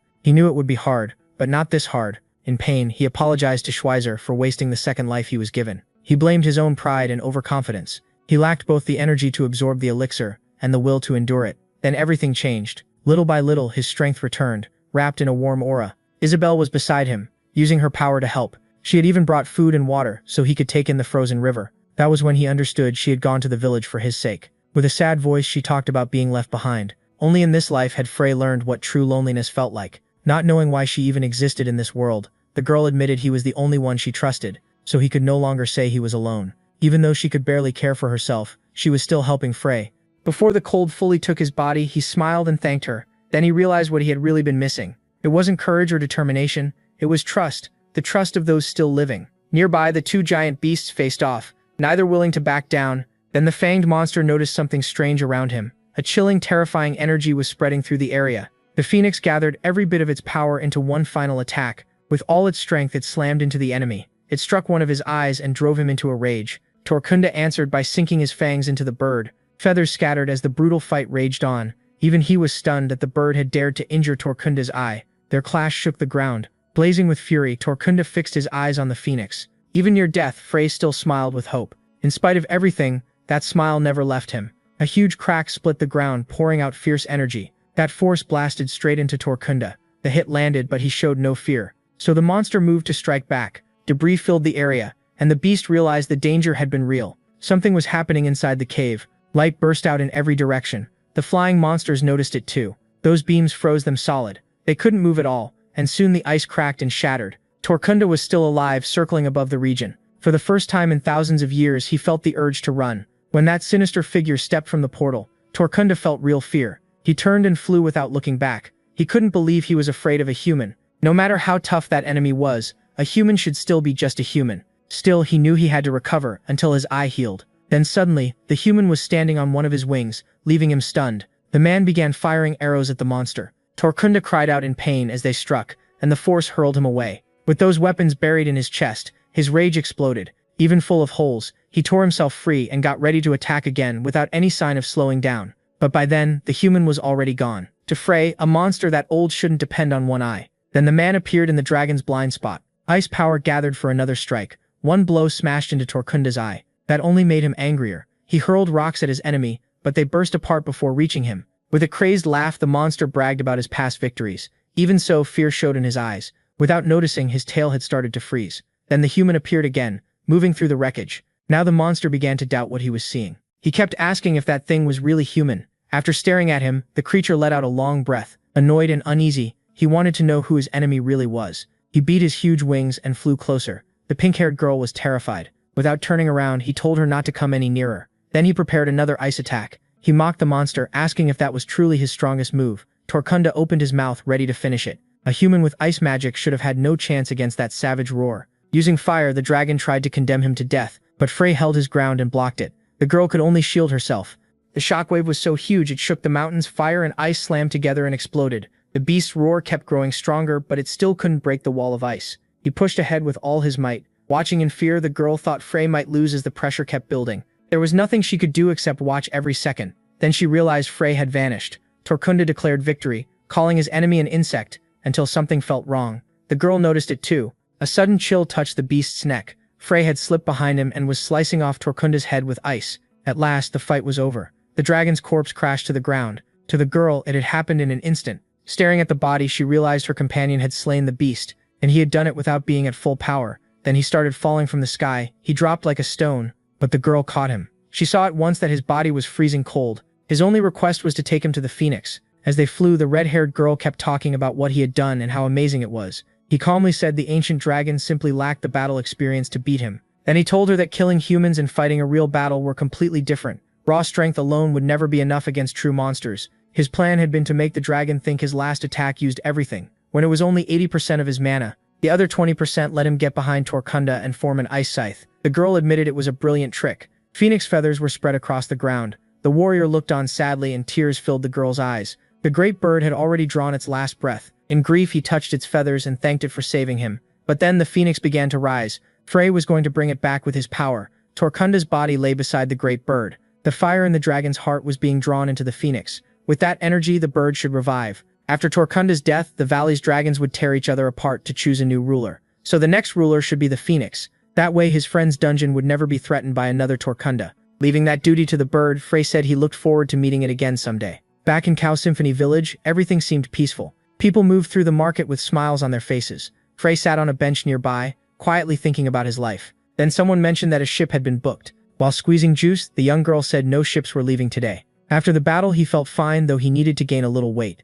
The gear from the nest was useful, especially the fire salamander cloak. She pointed at the spatial bag holding everything they had recovered. Frey had refused to let his friend's things rot there. The two sat in silence, drinking their juice. The journey had felt so long that the coming semester made it seem like years had passed. But they had only spent a week in Hispaniola. The girl wondered if visiting Lord Peru's house was a good idea, though they'd be stuck there another day anyway with no ships leaving. When they reached the main gate, both of them were caught off guard. A guard asked why they had come. Frey asked if Peruan was home. He said he was a friend, and the guard, taking him for some rude kid, demanded his name. With a smile, he answered, Frey Blake. A memory of his old friend appeared. He had already spoken about the third son of the Blake family. If Frey ever came, they were to treat him with the same respect as their master. The moment he heard the name, the guard went stiff with shock. This was his master's only friend. Just then, a carriage rolled in. Another guard announced that the young lady had returned. Both of them turned to see who was stepping out. They waited beside the carriage. Then the door opened, and a young woman stepped down. She was Miss Lilia, and the guards immediately tensed up at her return. They told her the boy beside them claimed to be the young master's friend. Lilia studied the boy carefully. Her pale eyes carried a quiet sadness. With a smile, she said her brother had spoken often about Mr. Frey. She also recognized the girl with him, Miss Isabel. The red-haired girl was so surprised she couldn't speak. She heads back to the carriage and introduces herself as Lilia Haran, Perun's younger sister. Neither of them moves. Isabel is so stunned by Lilia's beauty that she nearly forgets to breathe. The embarrassed guard explains they still hadn't confirmed the visitors' identities. Lilia makes it clear that kind of formality isn't needed, and gives him a look. He gets the message right away. After saluting, he apologizes for being rude. Then the carriage rolls on toward the mansion. Even after passing the gate, the estate is so huge they still can't see the main house. Lilia quietly keeps watching the strange young man. She can't figure out why he'd been staring at her so hard. When Frey notices, he asks if she wants to say something. She says he's nothing like her brother described, and his hair is white, not gray. Pointing at it, Frey says a lot happened on the trip. Lilia laughs and tells him not to be so formal, so he quickly changes how he speaks. That only earns him a scolding from Isabel. Lilia then asks what her brother was like back when they studied together. Frey says he wouldn't know much since Perun was 2 years older. Lilia notes that Frey isn't much older than she is. At the same time, Isabel tells him to act more polite, since they're guests in the June family's home. Soon they arrive at the massive mansion. The carriage drops them off near a fountain. Perun is already waiting in the garden. With a smile he greets Frey and says he's been waiting a long time. The two quickly fall into easy laughter and friendly talk. Perun also notices Frey's new hair color. Frey, worn out, says he's starving.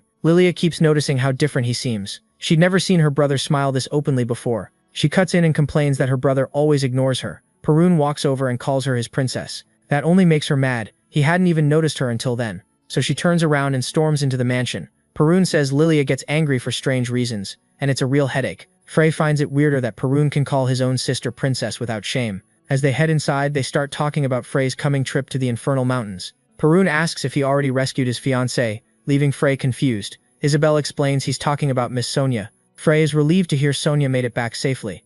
She'd been training her sword non-stop and earned the title Storm at a young age through sheer effort. Her sword skills were outstanding. She was strong, with powerful arms to match. Joking around, Frey says it's a waste for a girl like that to end up with Perun. Perun reminds him that guests must greet the head of the family first. They stop at a large door ready to meet his father. Inside, the room is filled with expensive, elegant things. Even the cups and silverware look refined. Everyone is already seated, waiting for the meal to begin. Two blonde boys trade glances. Lilia eats cake while the woman beside her sips a hot drink. Another woman keeps pouring tea. The family head says it's a pleasure to meet Frey and asks about Count Blake. Frey laughs and says he's doing well. Privately, he figures he's probably never met Frey's real father anyway, since he's only using this body. The mood tightens as every eye turns toward the patriarch. Shepherd June leads the June family, and is one of the Empire's 5 7-star mages, as well as the master of the 4th magic tower. Frey wonders if this man might know something about the demigod. Holding his teacup, Shepherd says the 6th magic tower is very far away. Because of that, he only met Count Blake once a year at tower gatherings.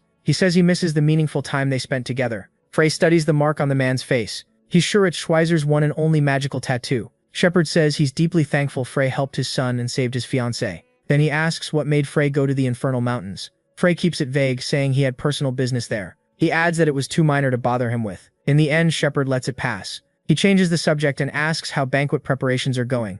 Perun says everything is on schedule. He'll handle the key guests himself to gain experience for the future. He bows and accepts the task. Then Shepherd turns back to Frey. He says he's been researching a spell and wants Frey's opinion on it. Frey hesitates, saying his current skills may not be enough to help, but Shepherd says he just wants a fresh point of view from a young mage. Frey waits to hear more. Perun stands and says he'll be in the banquet hall. Frey asks Isabel to go help him prepare. Now only the two of them are left at the table. Shepherd starts again, calling him Frey Blake. Frey doesn't look away. The man's eyes shift color as he asks why Frey is hiding his real purpose. He demands to know what he's planning, and Frey goes tense inside. A bead of sweat slides down his face. Shepherd's stare is full of displeasure. He asks why the Tronin rings came to his estate. Frey dodges it, saying there must be some mistake. But Shepherd says Frey was clever to use Perun for his plans and arrogant enough to show that item in front of him, like it meant nothing. That's when Frey realizes he's talking about the Typhoon earrings. Touching the jewel, he looks puzzled. He'd thought Tronin rings was only Perun's academy club. Still, he denies it and says he found the earrings in the Hispania Mountains. Shepherd, confused, asks if he really isn't part of the Tronin rings. Frey says he isn't. Perun once asked him to join, but he refused because he hates being tied to a group. Shepherd slams the table and snaps that he's not talking about Perun's little club. Then he stops mid-thought, eyeing him sharply. He concludes Frey is just a wanderer. Looking embarrassed, he asks him to lower his guard. Frey stays seated and lightly mocks the whole mix-up. That bruises the patriarch's pride even more. Still, Frey says he only came to visit a friend. Shepherd's gaze sharpens again. Frey repeats that he came only to see a dear friend. He had no plan at all to meet Shepherd. Elsewhere, the banquet is getting its final touches. Seeing the argument fade, Shepherd speaks more calmly. He still doesn't fully trust Frey, but he's willing to reconsider. First, though, he wants answers about Frey's past. He asks who Frey thinks is the true master of the continent, and says that among human nations, the Kasan Empire is the greatest, even if it covers only a tenth of the land. Frey silently agrees. If the continent's total power were 10 fingers, humanity would only hold 3. He knows there's another ruler, the hidden transcendent being controlling the continent from the shadows. His hands stay under the table as Shepherd says the very same thing. There is, Shepherd says, a demigod. That word startles Frey, but Shepherd keeps going, describing a partly divine being beyond humanity and the true predator behind human society. It sounds like madness, but Frey knows those beings are real. Nervous, he can't help smiling. He remembers the 5 who once stood against the demigod. After 4,000 years, he'd thought the demigod ruled the world again, and no one knew the truth anymore. But people like this still existed, and their number was growing. Those who knew of the demigod were people who still hadn't given up. Confused, Shepherd asks why he's smiling so much. For the first time since returning, Frey feels a spark of hope. He says he knows about the demigod. Still, he warns Shepherd to stay calm, because he isn't sure yet whether they can be allies. He chooses not to reveal who he really is, though he says that matters because Shepard claims to have read Schweizer's notes. Hearing that makes Shepard furious. Frey doesn't flinch. The two lock eyes in silence.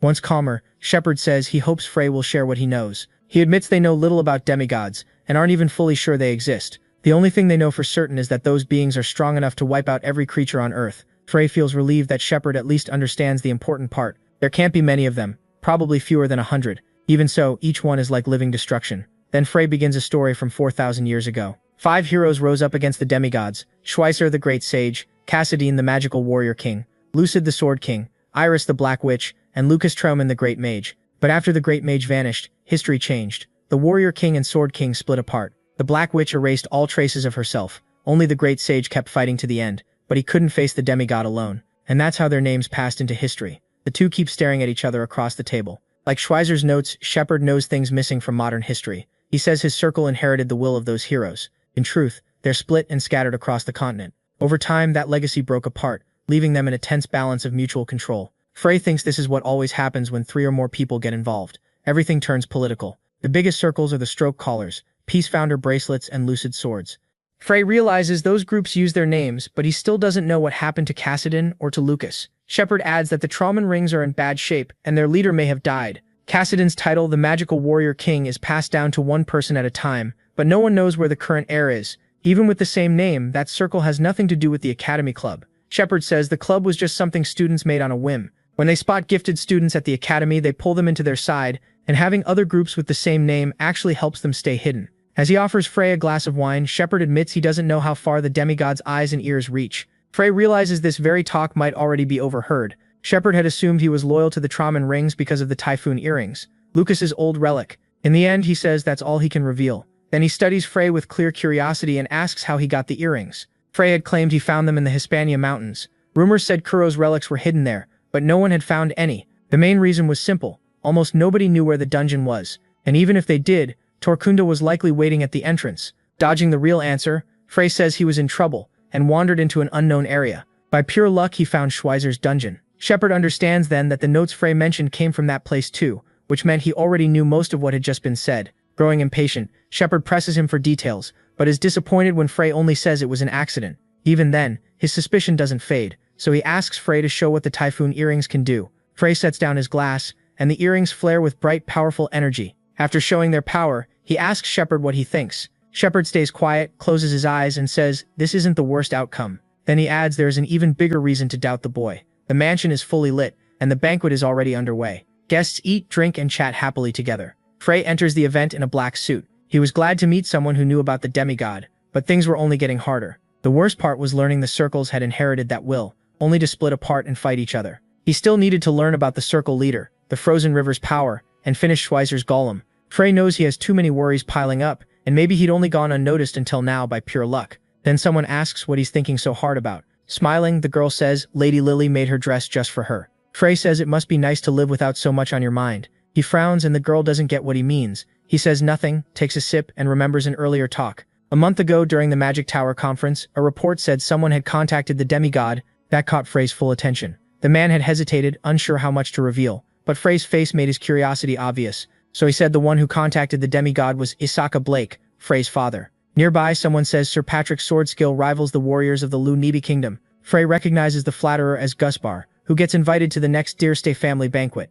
The man was easy to use, praise him a little, and his ego did the rest. Thanks to that stupidity, Frey got the invitation, and his plan was moving smoothly. He stands near a table with a cold drink, watching the room and a few pretty girls, until something odd catches his eye. He looks toward 2 people talking in a corner and recognizes one of them. Then a voice says she's finally found him. It is Miss Sonia, stunning in a white dress. With Isabel beside her, she starts talking to Frey. Isabel notices something strange in his expression. Pointing at Sonia, Frey tells Isabel that's what he calls beautiful. The two start bickering right in front of Sonia. After it settles, Frey asks if she wanted something. She lowers her head and says nothing, leaving both of them in an awkward silence. Frey offers her a drink. Just then, Gusbar walks over with a smug smile, but Frey doesn't know who he is. He wonders if it's some new fool, then freezes when the man calls him the trash of the Blake family. Gusbar grins and waits for a reaction. That was enough for Frey to know he was dealing with an idiot. Even so, Gusbar was surprised trash like him had made it to this banquet. For a minor country noble like Gusbar, getting invited had been hard enough. This place was where nobles traded information and influence.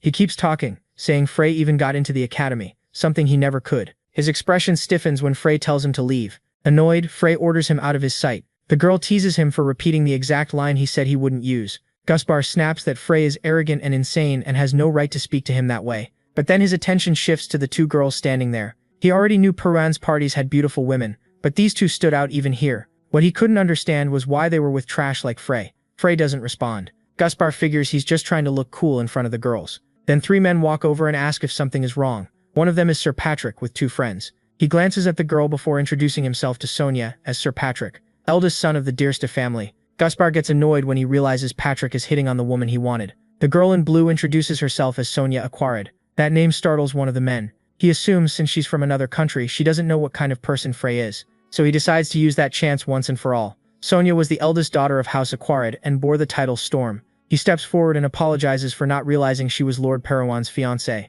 Sonia turns at that and says nothing has been made official. Ignoring that, he says Frey Blake isn't worthy of her kindness or attention. The group falls silent. Sir Patrick now realizes this is the infamous Frey. With a smile, he says he knows Frey's brothers well, the Magic Tower mages Mishul and Heinens. Hearing Mishul had become a landmaster, Frey dismisses it as useless. Patrick keeps pushing, saying he understands why Count Isaka cast him out and can't believe the same blood runs through them. Furious, Sonia steps in to defend Frey. She says no one at this banquet compares to him in her eyes, and demands an apology. The man refuses at once. To him she has to be joking. He says no one would invite someone so worthless to a banquet this important. His friends laugh and agree. Gusbar joins in, loving every second of it. Then Perwan quietly walks over and remarks that they must have offended someone. He makes it clear that Frey's invitation came directly from him. The men are stunned. Perwan steps up to Sir Patrick and apologizes for disappointing him, saying he didn't know he needed the Deersta family's approval to invite his own friends. Then he declares Frey the most valuable guest at the party. Seeing them panic, he calmly tells them to enjoy the banquet. Gusbar tries to slip away, but someone catches him. Perwan grabs him from behind and says that if this weren't a party, he'd already be dead. Terrified, the men run off while apologizing. Perwan and the others watch them leave. Frey really was far more ruthless than he looked. He and Perwan trade playful insults about each other's personality, and the girls laugh along. The banquet goes on around them. Frey listens as Perwan calls him a very strange man. Holding his drink, Frey turns thoughtful. If the world knew what he did at Cortez, no one would still call him the Blake family's trash. Still, that kind of pride didn't suit him. Instead, he asks about Perwan's talk with his father. Perwan brings up the suspicion that Frey is tied to the Traman rings. For a moment, he says nothing. Then he raises his drink and asks if Frey plans to join his club. That was never Frey's goal. Remembering the earlier talk, he recalls that someone had confirmed his identity. So Frey asks who it was and is shocked to hear the name Heinz Blake. Heinz, his second brother, was also a Strawcallers member like Perwan's father. Even after everything the family had done, he had tried to leave a hint. Heinz was different from Count Isaka and McCall. He agreed with Frey's exile for another reason. But Perwan can only say so much. Frey then says he doesn't plan to return to the academy. That shocks Isabel. He no longer had any reason to stay there. From a distance, the girl watches the friends talking. Frey quickly notices her gaze, but says nothing. She worries over his choice not to go back to the academy. The Duke had recommended he join the third Magic Tower, since it held better and more books than the others. Then Frey notices Isabel suddenly acting strange. Night deepens and the girl walks through the mansion halls. She knows tomorrow they split up. Frey heads to the tower and she goes back to the academy. Ever since learning he was Lucas Traman, she knew this moment would come. Even so, she was still uneasy. She no longer knew what to aim for or what she needed to learn to become a real mage. Lost and confused, she couldn't figure out her next step. Then a door opens in front of her. Someone asks if he's leaving tomorrow. Frey says yes, then thanks him for the banquet and all the hospitality. He adds that Perwan's name really does carry huge fame and status. He jokes that his friend really might be the once-in-a-century genius of the June family. Repeating what he'd heard before, he says that might not be an exaggeration. Perwan first sensed mana when he was 5. Still, he says he isn't trying to boast. Even so, Frey is impressed. After all, both Schweizer and Frey only felt mana at 7, and by 17, Perwan had already reached stage 4, even if the records say he did it at 20.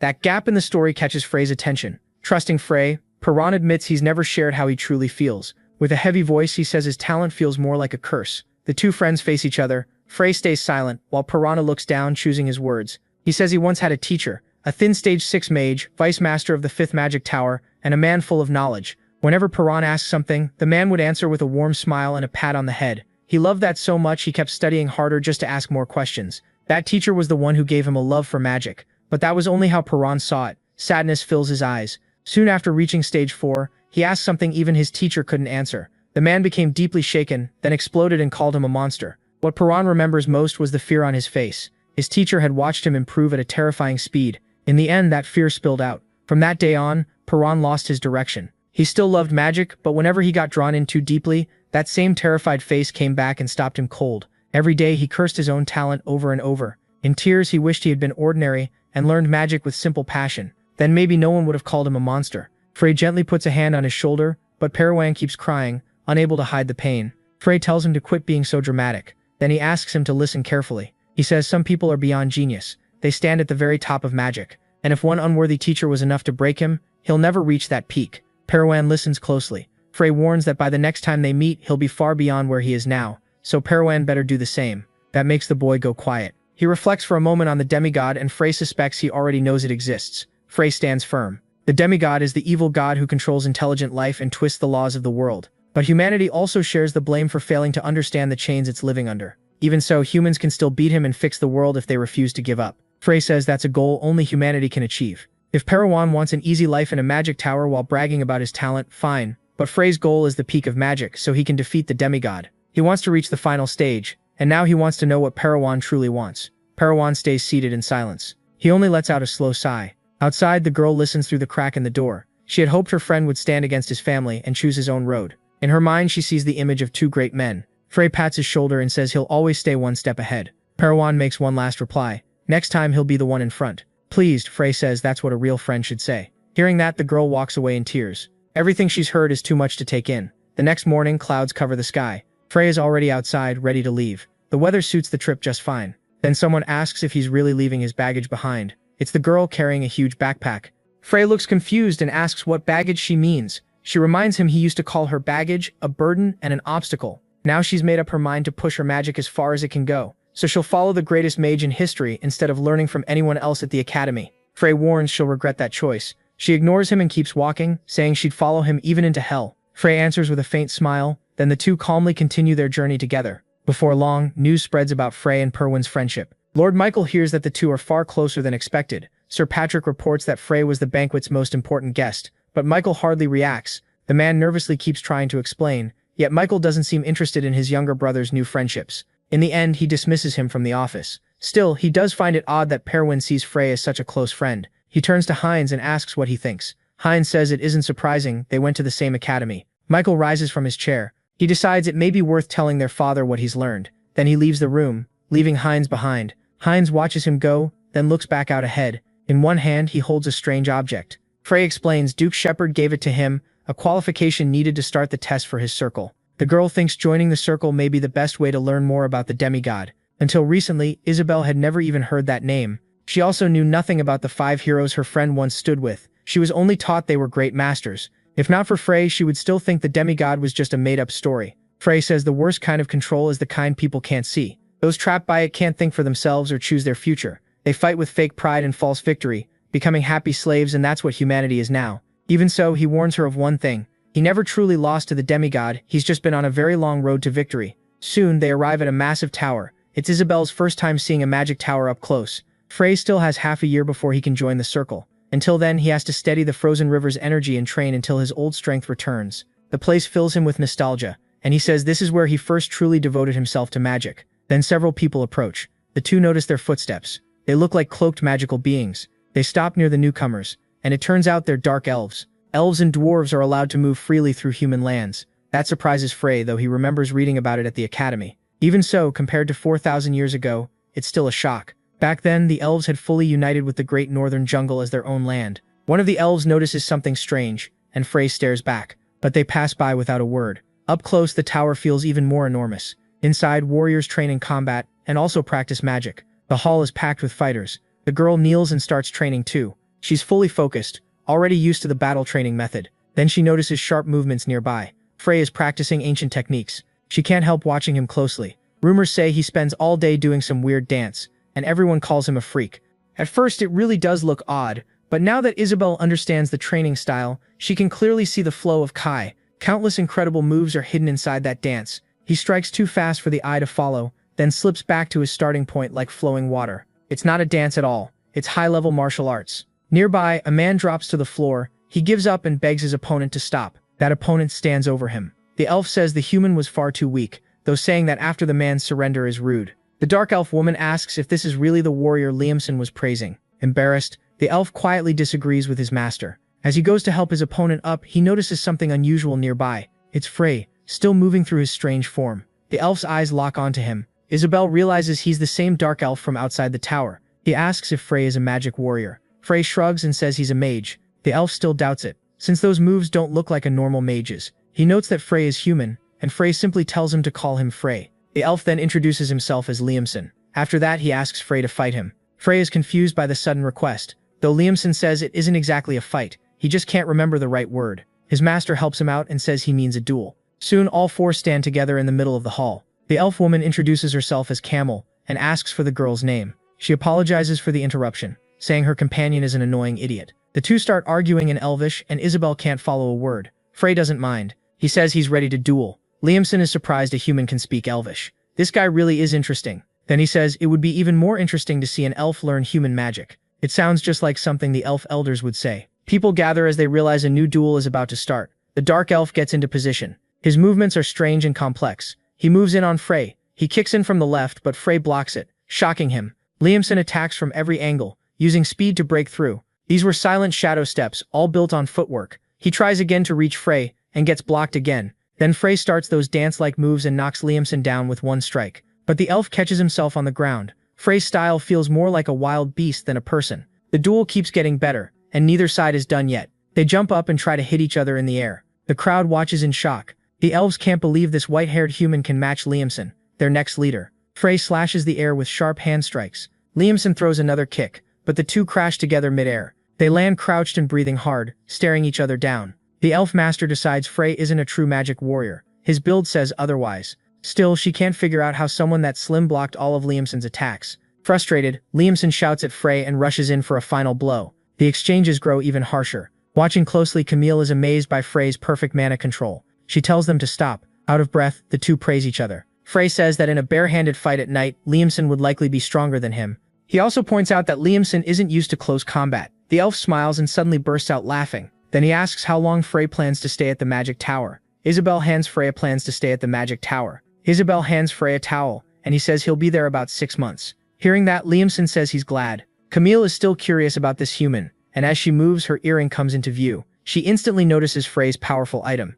Frey sees that she cuts herself off mid-sentence. Instead, she asks why he came to the third magic tower. He says the tower had better books for what he needed. He wants to make a magic elixir. The others are shocked that the weird dancer is talking with the elves' leader. But Frey says none of the books he checked had the answer, so the elf offers him access to magical books. To read first-degree books, he'd need to pass the reading test and earn approval from 3 landmasters. Interested, Frey asks when he can take it. The earliest chance is tomorrow. The next day, the main hall is packed. Frey draws plenty of attention after people hear he fought a dark elf evenly. They also wonder why a magic warrior is taking the test. Then someone calls out, and they turn. Camille and Liamson are there too. They brought friends along because they were bored, and once this was done, Liamson wanted a rematch. The doors open, and the 3 masters walk in. These are the landmasters of the tower. The one in the center is Michael, a very important man. The first test starts. They have to make a sphere of energy, so everyone begins showing what they can do. In the second part, they must compress it. Everyone carefully follows the instructions. At first, the test looks easy.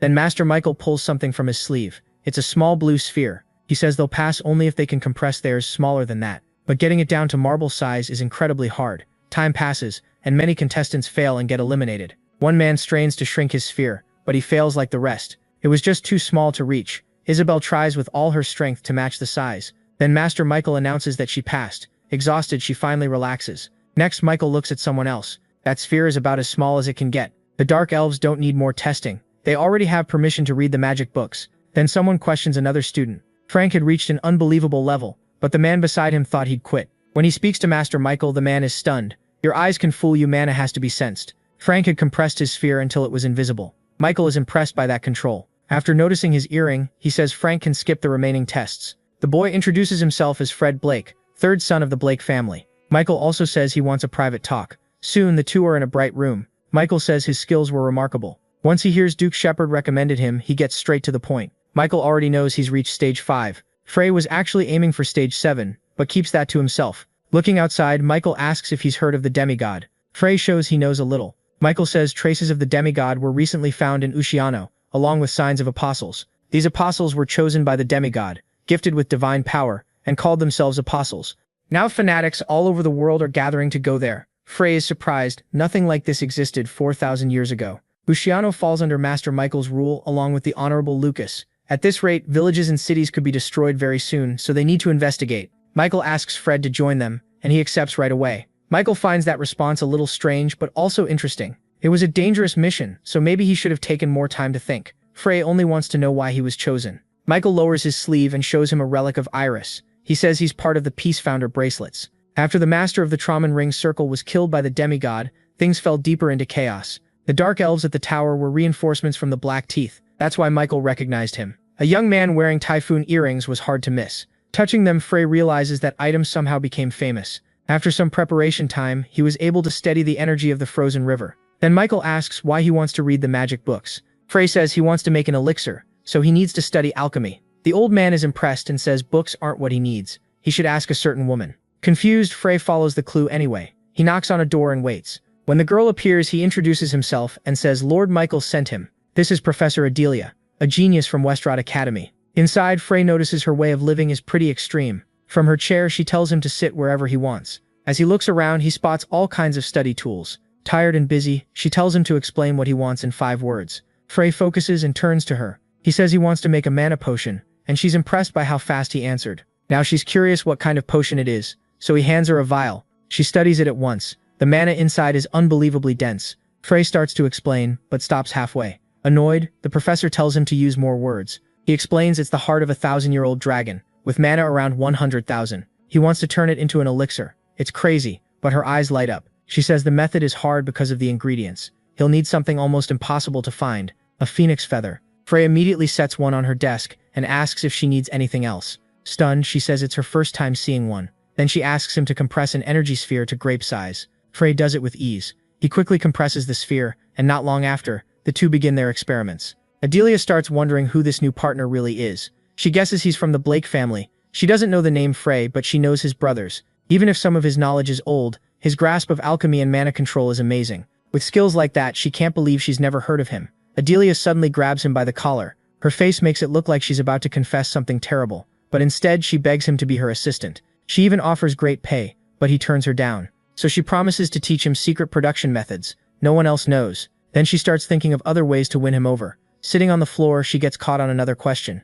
She doesn't get why he keeps calling her professor. Frey says he's a student from Westrot Academy. That makes her consider blackmailing him with grades and his school future to force him into helping. But before she can try, Frey says he dropped out of school. He also learns she knows something about making golems. Still on the floor, she asks if he wants to learn. Frey guesses a mana core of 1 million might be enough to create one. She shrugs and says that's absurd, and shows little interest. A core like that shouldn't even exist. Controlling it would be nearly impossible, and a golem would need legendary minerals plus a huge number of steps. Hearing that, Frey falls deep into thought. He remembers Schweizer's request to finish the amnesty. That made Schweizer's task even harder than he first thought. The professor starts wondering if he really might have a mana core worth 1 million. She just smiles and says nothing. Then she flatly says that's impossible. The dark elf looks exhausted. His opponent sends him flying. After hitting the ground, he admits he lost but still claims it was pure luck. Then they hear applause and praise. Nearby, Isabel is teaching the elves how to compress energy. The master says her lessons are clear and easy to follow. When she walks over, she learns the elixir will be finished that night. That meant he'd soon reach the 7th stage, though he still had a long way to go.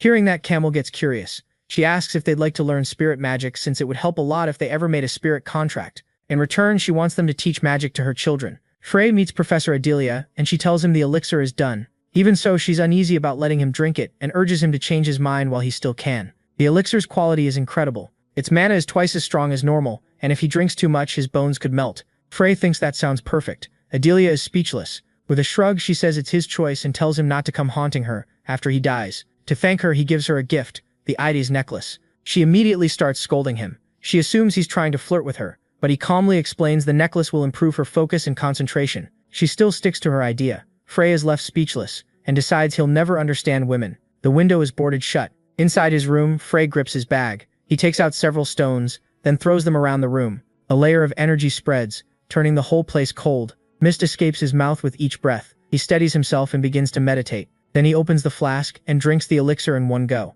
His eyes start glowing with fierce energy. Everything around him begins to change. At the same time, the elf girl asks Isabel about the 7th stage. She says they only recently started learning human magic, so that system is still new to them. She wants to know if human stages are like their own ranks or classes. Isabel explains that someone in the 7th stage is called an archmage, or great mage, and would be treated like a count, honored greatly, and recorded on the imperial tablet. The master asks if Frey's goal is just success or becoming a count, but the girl shakes her head, because Frey said this was only the start. His real goal is far beyond strength or fame. Then one word is said out loud: demigod. Meanwhile, the potion makes Frey absorb all the energy in the room. He wants to take the world back from the demigods. After drinking the elixir, he realizes he's reached the 7th stage. Later, they arrive under a sky filled with mist. Holbridge was where the apostles had been found. The girl looks around and feels how strange the place is. It has a dark, threatening air. Her companion says it's divine power, but she doesn't really understand. Frey hasn't felt that presence in a long time. The sickening feeling almost makes him throw up. Then he asks the master something he's been wondering. How strong are the humans personally chosen by the demigods? The village had fewer than 500 people, and it lived on its own without dealing with nearby towns. It was the perfect place for apostles to work in secret. The master warns that this mission will be dangerous, and asks if the girl can handle it. But Frey knows Isabel can protect herself just fine. As she watches the area, she spots someone coming. The man asks why the Lord Mage of the Magic Tower would come to a place like this. He is Holbridge's mayor, Milad. Michael says he has a few questions. He asks if anything changed recently. Anything at all, even some small habit or strange feeling. But the mayor says this is only a small village where every day is the same. The old man nods at that answer, then asks where all the villagers are. The streets are empty, like the village was abandoned. The mayor says today is different because everyone is in the nearby forest. That answer makes them realize he's hiding something. He nervously insists he isn't lying. Frey calls for the dark elf Lamson and orders him to search the area. The master is surprised that the arrogant elf obeys Frey so easily. Lamson quickly checks the whole village. Without anyone noticing, he returns and reports that no one is there. He also found blood trails everywhere. Right then, the mayor changes into a dangerous creature. Everyone instantly goes on guard. These were servants of a demigod, sent to kill them all. Their first target was the mage. The monsters rushed straight at the old man, but Isabel moved faster and pulled him out of danger. She unleashed her power and raised a pillar of fire, burning one of the creatures to ashes. Her flames were stronger than the monsters, just not enough to wipe them all out at once. So Frey jumped in and split one enemy's head with an aerial slash. Then he fired slashes in every direction. One beast was stunned, that Frey killed its ally so easily, and tried to run. But the dark elf was already beside it. He cut its legs, sending it crashing to the ground. Frey walks up and plants his foot on its chest. He demands to know everything it knows, but the monster claims it knows nothing. Frey doesn't want to waste time, so Master Campbell steps in. She's about to use spirit magic. She starts speaking in an unknown language, calling on the spirits for help. A small spirit appears. It's a shadow spirit named Dark Goron, perfect for pulling information out of people. The spirit moves at once. The master orders it to control the creature's mind. It leaps onto the monster and enters through its mouth. Compared to this, torture looked merciful. The master laughs. She clearly loves that spirit. Watching this, Michael decides it's best not to make dark elves your enemies. They ask where the villagers are, and the monster answers that they're all now. They need to know why this happened. It says the villagers were used as sacrifices, though it doesn't know for what exactly. The sacrifices were used to make monsters and awaken the apostles' power. Then its eyes flash red. Realizing something is wrong, everyone tries to protect themselves. A huge explosion tears through the village. The master shields his eyes, and the elves use their powers to defend themselves. Frey's earring suddenly reacts and forms a strong barrier. Camel says the monster had been brainwashed to self-destruct. The situation is bad, so they decide to fall back. If a powerful apostle made those monsters, they might not be strong enough to beat him. But Frey refuses to give up. The apostles already know they're here, and they may not get another chance. The old man says they should wait for Lord Lucas to return, because facing an apostle that strong without him would be suicide. Frey says he'll take Lucas's place with his own resolve. But this isn't the time for pride. The 7th stage is the stage of fusion. When opposite elements collide, they explode, and a 7th-stage mage can fuse them. Frey says this has nothing to do with pride. With a snap of his fingers, he shows them. 2 beams rise straight from the ground. The master can't believe what he's doing, but Frey keeps going and brings his hands together. He's trying to merge the 2 elements, something someone like him shouldn't be able to do. Even while scolding him, the master is amazed that he fused such massive spells. He asks if Frey is really still only in the 7th stage, but Frey says no, and repeats that he'll replace Lord Lucas. That night, a voice calls Frey over to look at something. Camel is kneeling beside a body. The victim didn't die from fire. It was electricity. That means the apostle serves the demigod of lightning. A human using a demigod's power is a serious problem. Still, the elder says apostles aren't entirely bad for humans. The first apostle was subdued in Casca, and something unexpected happened then. The demigod controlling that apostle disappeared. It wasn't common, and no one knew why. But if an apostle dies, the demigod tied to them can be affected too. 4,000 years ago, apostles didn't exist. So Frey wonders what changed among the demigods since then. As they keep moving through the area, they can't sense any life in the forest. It feels completely dead. Trees, animals, even insects, nothing has life left. Camel is horrified that nature has been drained so completely. Someone touches the ground with 2 fingers, and Isabel says the whole forest feels like a trap sealed by a powerful barrier. Frey suggests destroying everything, but if they start a fire, nearby villages could be hit too. Camel agrees. Even then, breaking a barrier this complex would take at least 2 days. Frey touches the trees and feels nothing. He studied the barrier, looking for a way to break it, but there was no time to waste, so he chose action over thinking too long. While the elves covered him, Frey checked the barrier and finished almost at once. He told everyone to stay behind him, then called on his wind magic, forming a huge whirlwind. It slammed into every tree at once, blasting debris everywhere. In a single strike, he cleared the whole area. Master Michael stared in shock at what the boy had done. This wasn't power you'd expect from someone barely 20. He quietly felt it might be time for the next generation to take over. Then he looked ahead and noticed something emerging with divine energy, like an apostle. The old man tensed up, then slowly recognized the figure coming closer. He could hardly believe it. The one stepping forward was the Honorable Lucas. Everything suddenly became confusing. The truth was, Lucas had become an apostle. He scolded Michael for not waiting a little longer, but the old man could only think there had to be some mistake. Lucas simply wondered what should be done now. He lifted a finger and began a spell. He meant to end Michael's life and fired at him, but Frey blocked it. Lucas was startled that his attack had failed. Even so, the old man collapsed. He still couldn't accept that a circle executive had fallen this far. But this man was no longer the Lucas he once knew. Frey demanded to know why the circle had betrayed everyone. Lucas dodged the question, and only told him to show respect. Then he said he had come to understand true power. To him, humans were nothing but insects, no matter how hard they fought. That brought back one of Frey's memories. Furious, he snapped that humans were not insects. A strange energy rose from him, fueled by rage. Isabel had never seen him this emotional. Lucas claimed he hadn't surrendered. He had simply accepted the demigod's strength. He said the other circle members also understood how vast that power was,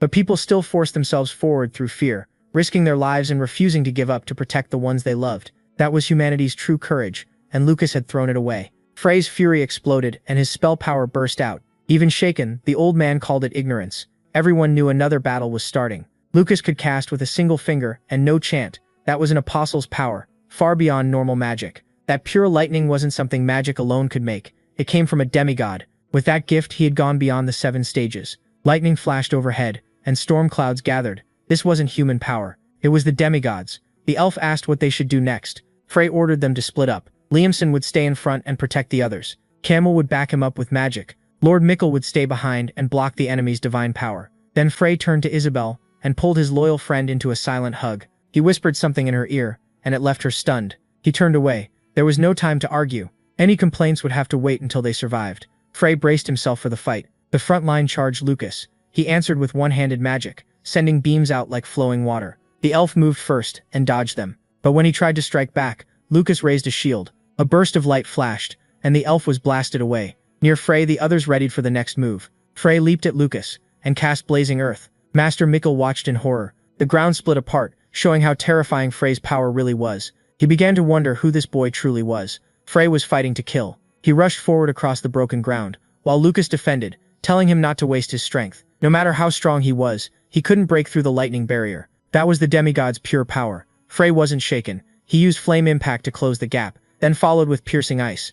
Still, it seemed pointless. Nothing could touch Lucas. The situation was getting desperate. Their plan had been for Frey to attack while the others distracted Lucas, but now every attack was centered on Frey. Camel worried he couldn't keep this up much longer, but Isabel said things were still on track. Lucas was trying to measure Frey's strength, so if the others split off, he'd think they were just bait. The storm cloud was feeding him endless power. As long as it stayed, he couldn't be beaten, so the real goal was to destroy the cloud. Frey was the bait, and Isabel had to join Camel and Lord Mikkel. He had trusted her with his life. Now it was time to move. She told Michael and Camel to gather as much mana as they could. The battle would be decided by them. Meanwhile, Frey kept attacking. He fired off spell after spell, but Lucas stayed protected behind his barrier. None of it left even a scratch. Even so, Lucas knew Frey had surpassed the 7th stage. Since the boy looked under 20, Lucas decided he had to kill him now before he became a bigger threat. Frey launched a fireball next. He knew his attacks weren't working, but he kept going. Then Lucas realized why Frey was blocking his view. That let him spot the other 3 aiming for the cloud, and he moved to stop them.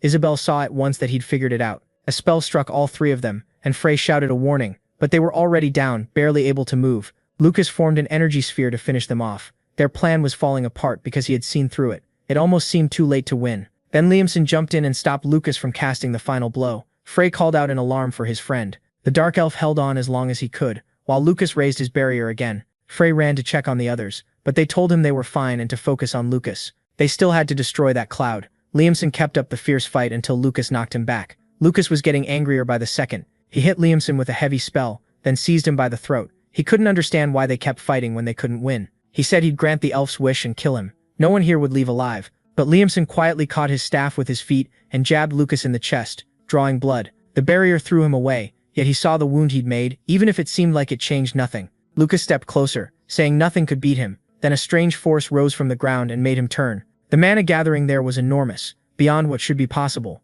Frey knew this wasn't the time to hold back. He would use everything he had to protect the others. What came next could be very dangerous. He shouted for Liamson to run. The elf retreated at once and a massive blast of fire rushed at Lucas, burning through everything in its path. Flames spread across the area. Frey's power was overwhelming, but he realized he had spent all his mana. The elf tried to shield himself from the blast. When it ended, a giant crater remained. He could only stare at Frey's strength, but Lucas was still alive. He had lost an arm and swore he'd kill Frey for that. Then he noticed the boy was out of mana. To Lucas, that was an amateur mistake that showed the gap between them. Frey still refused to give up and rushed straight at him. Even with no mana left, he would fight that pathetic old man. The master was amazed that he still hadn't broken. Lucas's barrier was unstable, and Frey knew he couldn't let it recover. Lucas didn't bother arguing and attacked again, but Frey dodged enough to avoid taking the full hit. He got in close and punched Lucas in the stomach. Pain twisted the man's face. Frey brought his hands together for another spell and blasted Lucas away. Smoke covered the area. Lucas said the boy couldn't be human.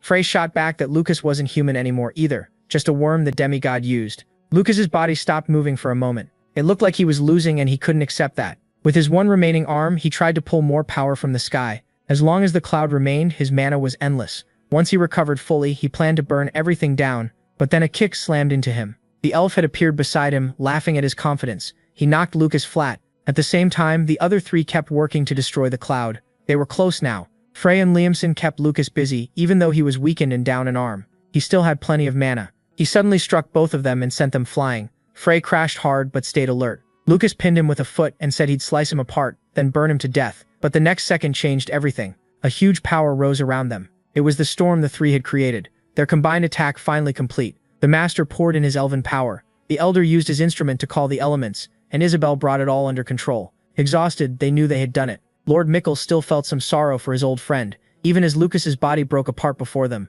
With his last words, he begged the demigod to save him. Lights began falling from the sky. As Lucas's body broke apart, the battle finally came to an end. Even then, Mickle asked why he had betrayed them. His old friend was turning to ash. Lucas said the demigod had promised to save humanity. He would cure disease, end short lifespans, and raise people to a higher state. Frey wanted to stop it for good, but was held back. Mickle still wanted to speak to what was left of Lucas. Shaking, he asked for one more moment, but the apostle wanted none of his pity. Mickle still believed there might be a way to bring his friend back. Then he gently reached for his hand. Lucas immediately grew suspicious. Even while dying, he tried to finish his mission and grabbed Lord Mickle. Everyone rushed over, yelling for him to get away, but flames burst across the area, and a huge explosion tore through the crater. When it cleared, both were gone without a trace. Lucas had escaped, taking Lord Mickle with him. Isabel was horrified by what just happened. In tears, she refused to accept the death of such a kind man. Frey agrees and realizes something is deeply wrong. The whole world is twisted, and they have to fix it themselves. It was a warning to all of them. Anyone could be next. Frey says, even alone, he'll keep fighting to the end. The next day in the magic tower, Frey sat on his bed, thinking about everything, when someone knocked. Isabel tells him Lady Camel went to visit the Peace Founder bracelets. He understands what that means while staring at the item in his hand. It was a crystal found in the Apostle's remains, meant for Professor Adelia. Quiet and thoughtful, Isabel sits beside him. She was still badly shaken. It was the first time she'd seen a companion die right in front of her. Lord Mickle belonged to the Peace Founder bracelets, a group not made up only of witches. Frey remembers talking with the old man, who said their secret group was short on members and could recruit almost anyone. He had even said Frey would be welcomed gladly. The Peace Founder bracelets was smaller than the circles of contractors and summoners, but its influence was still huge. Master Alton was the contractor of the Barbarians of Greed, and also a Grand Duke of the Demon World. When Mickle noticed Frey's interest in demons, he was surprised. Grand Dukes were proud creatures who saw humans as bugs, and making a contract with one was almost impossible. Frey had only seen Iris do it. Thinking about Master Alton made him wonder what kind of person he was. Then Frey decides to dig deeper into the Peace Founder bracelets. Right then, someone knocks again. Frey stands to answer it.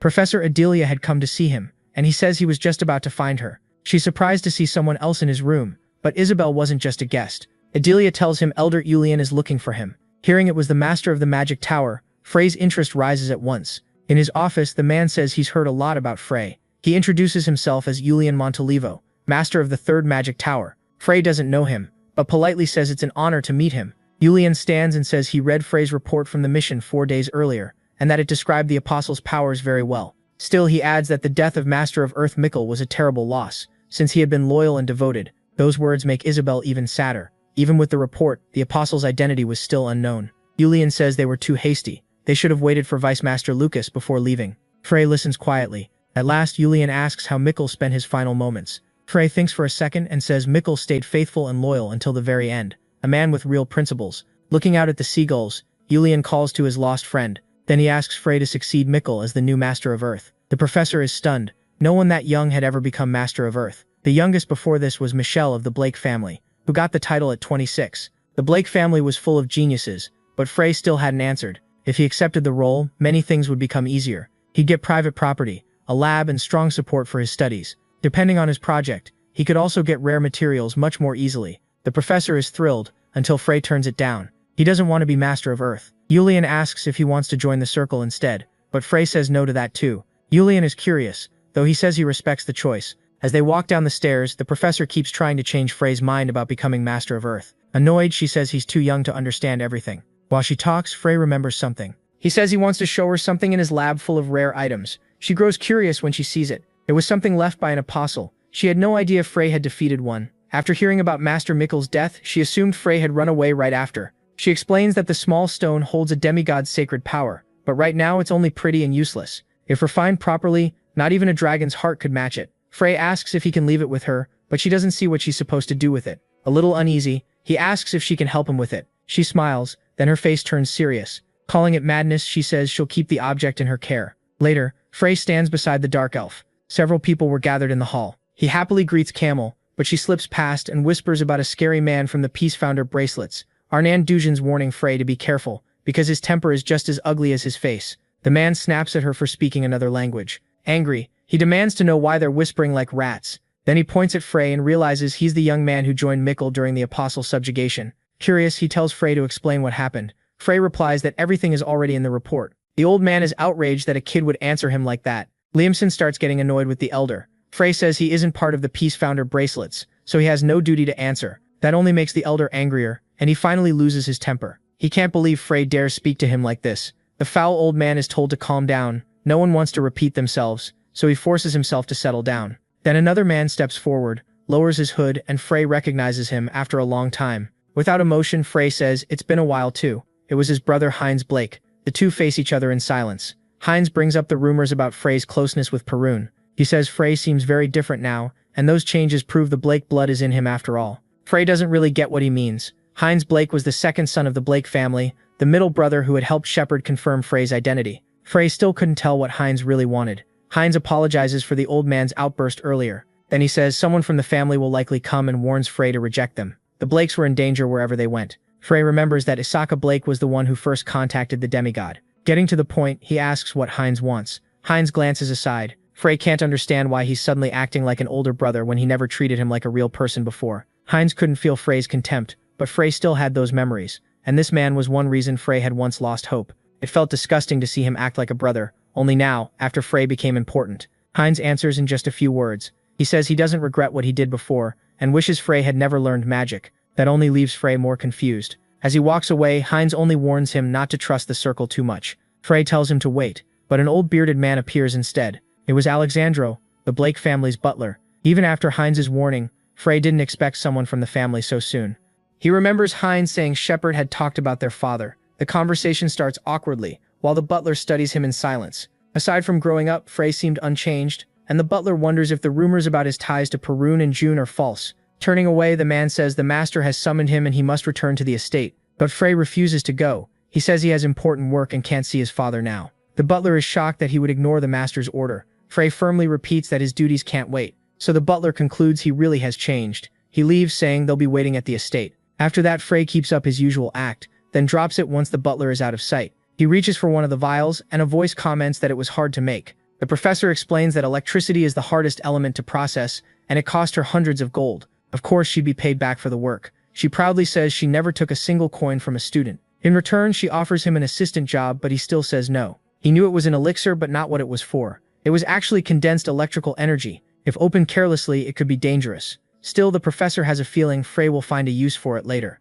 Back in his room, he meditates for a while. Then he uncaps a vial and drinks all of it. The energy starts spreading through the room. Soon it covers his whole body. He keeps meditating while the particles drift around him. With his eyes shut, he focuses only on that energy. His control had grown so much that almost his entire body could now store mana. When night comes, Frey calls Isabel over. Then a tiny cat-like creature appears. Before long, Isabel is charmed by it. She says it's so cute her heart almost stopped. This little thing was darkening. A shadow spirit. She can't believe Frey made a contract with it so fast. No one would expect a shadow spirit to look like that, so adorable. Because of that, Isabel decides to learn shadow spirit techniques as quickly as she can. Frey had calmed the frozen river's energy and learned a lot about the demigod. He had also gotten much better with spiritual powers. Now his next goal was to leave this place. Isabel would take care of the preparations. She asks if he's planning to take the circle entrance exam. The great tower stands in the distance. Back in his room, Frey packs his things. Then something odd catches his attention. A strange energy is coming from outside the door, but it doesn't feel hostile. He opens it and finds someone waiting there. The girl asks if he is Frey Blake. He studies her carefully. That coat stirs old memories. She apologizes for the sudden visit and introduces herself as Vinian Argento, master of the Troman Rings Circle. Soon tea and food are set out. The three sit down quietly. As she sips her tea, Vinian says she came to invite Frey to join her circle. Getting invited before the test was common enough, but when a gifted newcomer showed up, circles tried to reach them first. Isabel finds it funny, hearing him called a talented rookie. Then Vinian adds that the invitation includes the redhead too. Word of their battle with the apostle had spread, and people were focused on their connection. Vinian laughs and says she only followed orders. Even then, Frey keeps staring at her coat. It looked just like the one he wore 4,000 years ago, maybe altered by a magic tool. But that wasn't what troubled him most. He asks if Master Vinian is a dragoness. At once, tea spills from her cup. Clearly shaken, she asks why he would think that. He explains that dragons don't have a mana compartment. Their hearts store transcendental power, letting them take in an element directly. She may have a mana compartment, but it wasn't well refined. Frey knew dragons very well. Frey had already told Isabel that, 4,000 years ago, Lucas had a dragon as his master. Back in the conversation, Vinian says he was partly right. She is a half-dragon, born from both dragon and human blood. Later they talk outside his room about what just happened. Frey watches Vinian walk away. Curious, Isabel asks what he's going to do. She says the Troman rings seem to be in bad shape, even if Vinian tried to sound positive. Frey also noticed she was lacking as a circle master. Still, the whole meeting had been unexpected. The two keep packing their bags. Isabel asks if he's interested in the Troman rings, but he says he doesn't want to get dragged into their politics. What mattered most was learning how to gather power into one place. With their bags on, they're ready to leave. Instead of building one circle, Lucas Troman would become the center. Isabel realizes he's still the same as ever. As they reach the stairs, they notice a disturbance in the hall. An old man is arguing with Master Vinian, and she can't even push back. When he spots Frey, he proudly says he holds noble rank. Jerome Bernard introduces himself as Master of the Lucid Swords, and Steve Zurch as Master of the Stro Colors. It seems they had arrived too late for the visit. The old man asks if Frey plans to join the Troman rings, but Frey gives no clear answer. He only makes fun of the whole mess. To him, they all seemed the same. Another master asks Frey to visit them after he finishes with the Troman rings. He hands over a teleport scroll linked to the Stro Colors headquarters. The other one, even without a scroll, invites him to the kingdom of Luen Abel in Geothinbul or Silket. After that, both men leave. Frey turns back to the matter at hand. He asks if the old man wants to recruit him too, but the man says they should talk somewhere private, and asks that Master Vinian stay out of it. So they move to another room, leaving the half-dragon girl behind. Before Frey goes, she tries to warn him. With a smile, she tells him to be careful. Frey decides Isabel should stay in the hall while he goes alone with the old man. He asks Master Vinian to wait a little longer, and says he'll return soon. She agrees and says she'll stay right there. Soon the two are alone in a dark forest. The old man now feels far more mysterious. It was a strange place for recruitment, and he admits he was never planning to recruit a fraud like Frey anyway. Frey laughs and asks what he really wants. The man turns and asks how he managed to defeat an apostle. Power surges from his body as he demands to see Frey's strength himself. The force under his feet cracks the ground. Then his magic makes branches shoot toward Frey. The thorny vines wrap around him. The man says not all 7-star mages are equal, and he won't end up like the apostle. Frey mocks him and says he's right. Then he destroys every plant at once. He had infused his mana with attributes and his spell shattered the thorns. Dugenzer had no right to call himself a 7-star mage. He only had raw mana and nothing else. Without even moving a finger, Frey's power was overwhelming. Angry, the old man prepares another spell. He sends out waves of fire and starts forming a circle in front of him, but it gets cancelled before it's finished. This was much harder than blocking flying blades. Ice locks around his feet, then spreads over his whole body. He had lost and had nowhere to escape. Still, Frey doesn't plan to kill him. Instead, he gives him a test. By morning, the ice will kill him unless he can melt it himself, if he's truly a 7-star mage. The old man, furious, refuses to be tested by some rude kid. Frey doesn't react at all. The feeling unsettles the old man. He couldn't understand how someone so defiant could still carry such dignity. He says Frey will have to kill him. Without changing his tone, Frey says that's the only advice he'll give. Then he turns away, trusting the old man to survive. Meanwhile, the girls wait for him. They're relieved when Frey finally returns. He apologizes for making them wait. Isabel asks if everything is all right, though what she really wants to know is what happened to Mr. Dujanzar. Frey tells her not to worry. He won't die. Even if he can't break free, the ice will melt by tomorrow, which may be even more humiliating. Soup is poured into a bowl. It smells so good that Frey is instantly tempted. Vinian offers some to Isabel too. She seems very used to camping, like it's part of her everyday life. Impressed by how fast she works, Frey asks for another serving. The former circle master was Orsal Argento, Vinian's father. Frey asks how he died, even though it's a rude thing to ask. Vinian silently stares into the fire, then explains that demigods have ranks, and the highest one is called the Lord. That title brings back a memory for Frey. Among the demigods, the strongest are often called apocalypses. Only 3 of them had been properly studied. They were sword, poison, and death. 2 years ago, Vinian's father was killed by the demigod of death. Isabel quietly shares her grief for Vinian's loss, but Frey is stuck on one word: apocalypse. He knew the demigod of poison, an old man with terrifying power. The next day, barely any sunlight made it through the trees. As they walk, Vinian says this is the Francisco Forest, where the Trauman Ring's hideout is hidden. Frey is impressed by the barrier's strength. Her father built it, and she can only repair it. Frey guesses the former master had to be at least an 8-star mage. Vinian was probably 6-star, talented but trained by human methods. He even wonders if life might have been easier if she'd been born fully human. He catches himself thinking that and doesn't quite understand why he's being so harsh after all her effort. When they reach the village, they find the Trauman Ring's home. It looked far too poor for a Serpal hideout. Someone calls out to Master Vinian. The Honorable Giselin reports what happened while she was gone. He says they lost an artifact war to cursed beasts that looked like hyenas with basilisk tails. Frey and Isabel listen closely. The Trauman Rings were in serious trouble. When Giselin notices Frey, he apologizes for the poor welcome. This time, the stolen artifact was the Red Ring, one of the 7 rings made by Lucas. Nearby, a few people watch them arrive. They say Master Vinian wasn't around when they came to greet her. Apparently, they'd been meeting often lately. Since the girls looked buried in work, they offered to help, but things were so busy there wasn't even time for tea. Vinian looks clearly annoyed. She apologizes for the uncomfortable situation. An artifact war was a contest where a legendary artifact was put up as the prize. To Frey, gambling with artifacts seemed foolish, but it had started in desperate times as a way to build friendship between circles. The man says that way of thinking should have died out already, but because the war was called a way to build friendship, he couldn't refuse. The basilisk tail, a bunch of hyena-like bastards, had been hunting the Trauman Ring's artifacts now that the circle was weak. Even small and mid-sized circles were taking shots at them when they got the chance. The situation was clearly bad. Actually, it was worse than the rumors made it sound. They had less than 1/10 of their old numbers, and the few gifted members were away on missions. Frey realizes all they've done is complain, even though they were the ones who invited him. Seeing his look, Isabel asks him to check something out.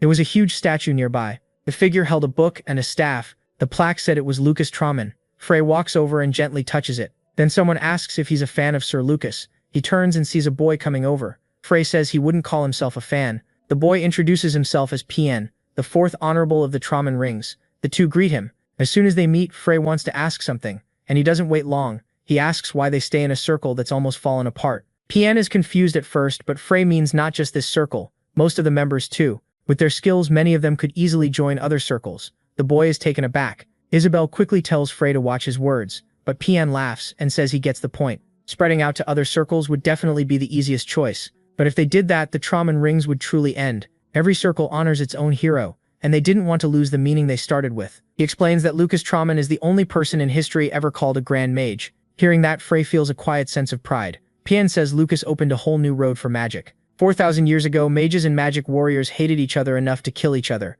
and witches were treated like heretics no one wanted near them. But Sir Lucas Trauman was different. He believed anyone walking the path of magic was a friend. Mages, witches, and magic warriors all rejected him, but he never stopped trying to build a world where all of them belonged. That belief became the teaching of their circle. So even if they're weak now, they won't quit until they gather their scattered people again. PN says that if Lucas were alive, that's what he'd do too. Then the boy awkwardly apologizes, saying he got carried away. Frey stays silent, but his face shows pride. Isabel likes the story too. In the end, Frey says Lucas would be happy to see successors like them. PN only gets embarrassed and brushes it off.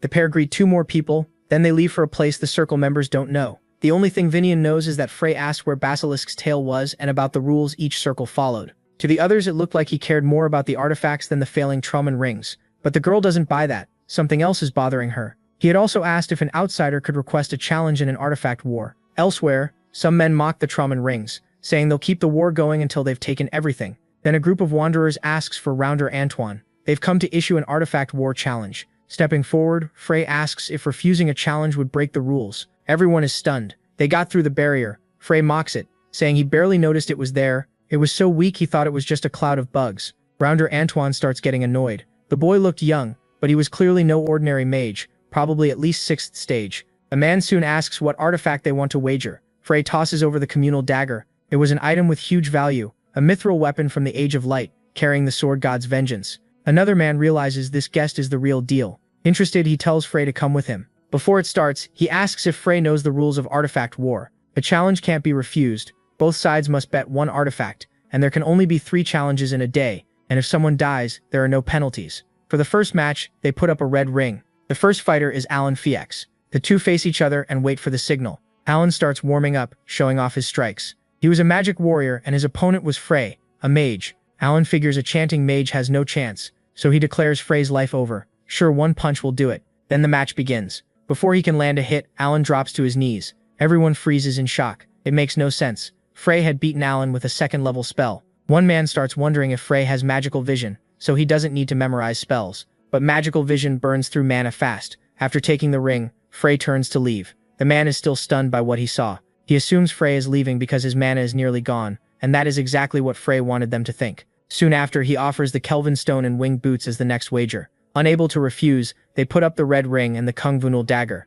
The man thinks the trap is perfect. He pulls Killa aside to talk in private. He says Frey must be trying to win fast because magical vision drained his mana. If they stretch the fight out, he'll definitely lose. So Killa should open with a defensive barrier and force Frey to waste the rest. That kid won't beat Killa's experience. Killa says he'll take the win. After settling the plan, both sides step up. Killa keeps the advice in mind. The match starts, and Frey sends out a wave of ice. Killa raises his barrier right away, already thinking he's won, until a hit blasts him backward. He can't believe it. The whole circle is shocked again. Killa is thrown into the air, and his staff goes flying. Then he slams into the ground. Now only one match remains. The last opponent is Rounder Antoine. The final fight begins. Antoine summons a battle spirit. Frey gets ready too. Since he'd used magical vision 3 times in a row, everyone thought his mana had to be low. Antoine throws all his strength into a punch and charges straight in. He plans to finish it up close. At the same time, more arrows fly out. He quickly realizes he can't dodge them. Then it hits him. It wasn't magical vision at all. Frey had only been using simple ice arrows. Antoine can't believe a low-level spell could hit this hard. The only answer is simple. Either they were weak or Frey was absurdly strong. Rounder Antoine flies into a rage. He changes tactics and orders his men to grab Isabel. That distracts Kiro and gives the others their opening. The men rush in with everything they have. At this point, Antoine doesn't care about artifact war anymore. Now he just wants everyone dead. Smoke fills the area as Frey calls out to the girl. The attackers are stunned to see him still standing. He doesn't even have a scratch. Then someone strikes back, dropping the enemies in pain. It was Isabel, calmly using her self-defense skills. Now the two are together, and the fight swings their way. Antoine still seethes with anger.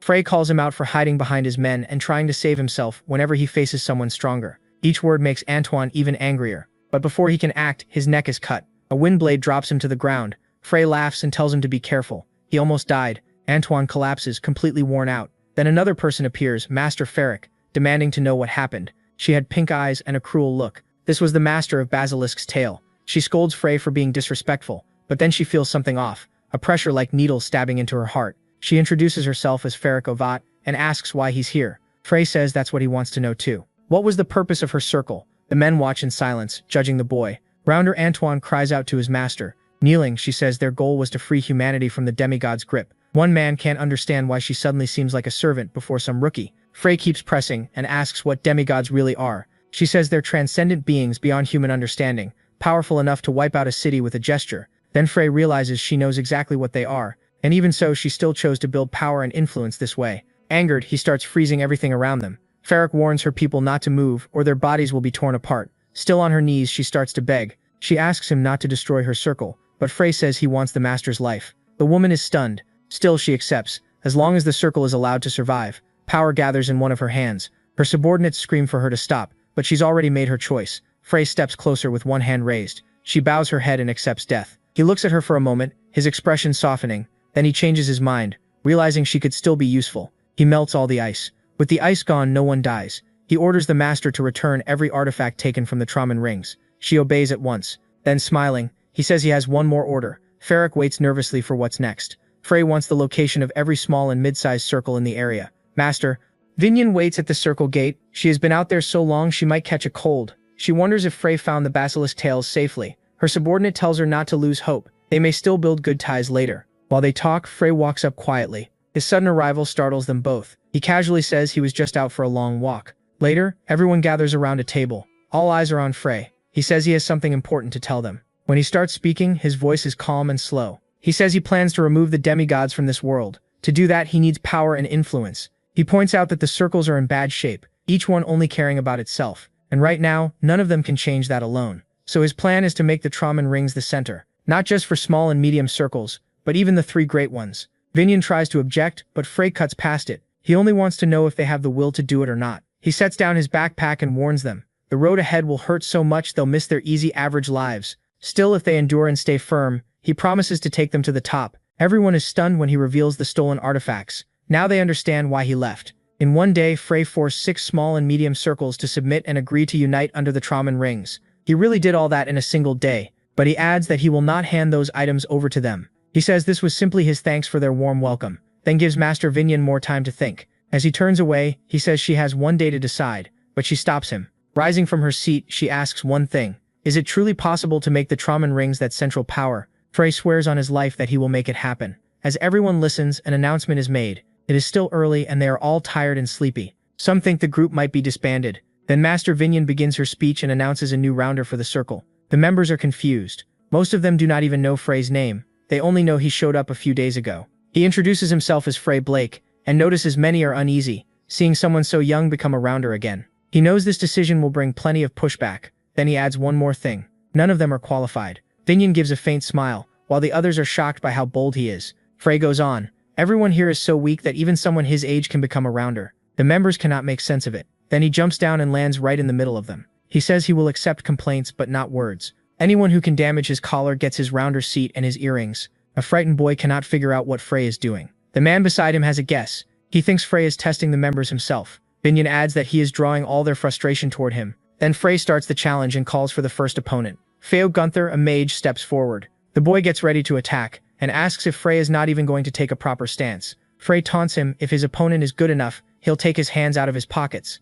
The arrogance is unbelievable. Fekshu fires a strong fireball but it does not leave a scratch. Frey's defense is too strong and the fireball breaks apart. Everyone is shocked because he did it without an incantation. Fekshu panics. He thought Frey's level was about the same as his. Fekshu clearly specializes in fire magic, and he has trained in it for years. Its biggest strength is raw destruction. At the same level, fire magic usually hits harder than other attributes. Fekshu can tell the boy spent countless days perfecting that fireball, but he is wasting too much mana to keep its shape. A perfect form does not make it stronger. He should focus on power instead. Taking the advice seriously, Feo asks how to do that, but Fekshu tells him his real task is to master fear. He recalls a mage friend who once suffered terrible burns over his body. Everyone thought he would never use magic again, yet he overcame it and became a fire mage. The boy listens carefully, and the others start to understand too. That mage succeeded because he had truly experienced both sides of fire. The boy suddenly smiles wide. What matters is how he pictures it. If he can truly imagine the nature of fire, he will find the path. He thanks Frey with all his heart. A man nearby asks why he is so happy after losing,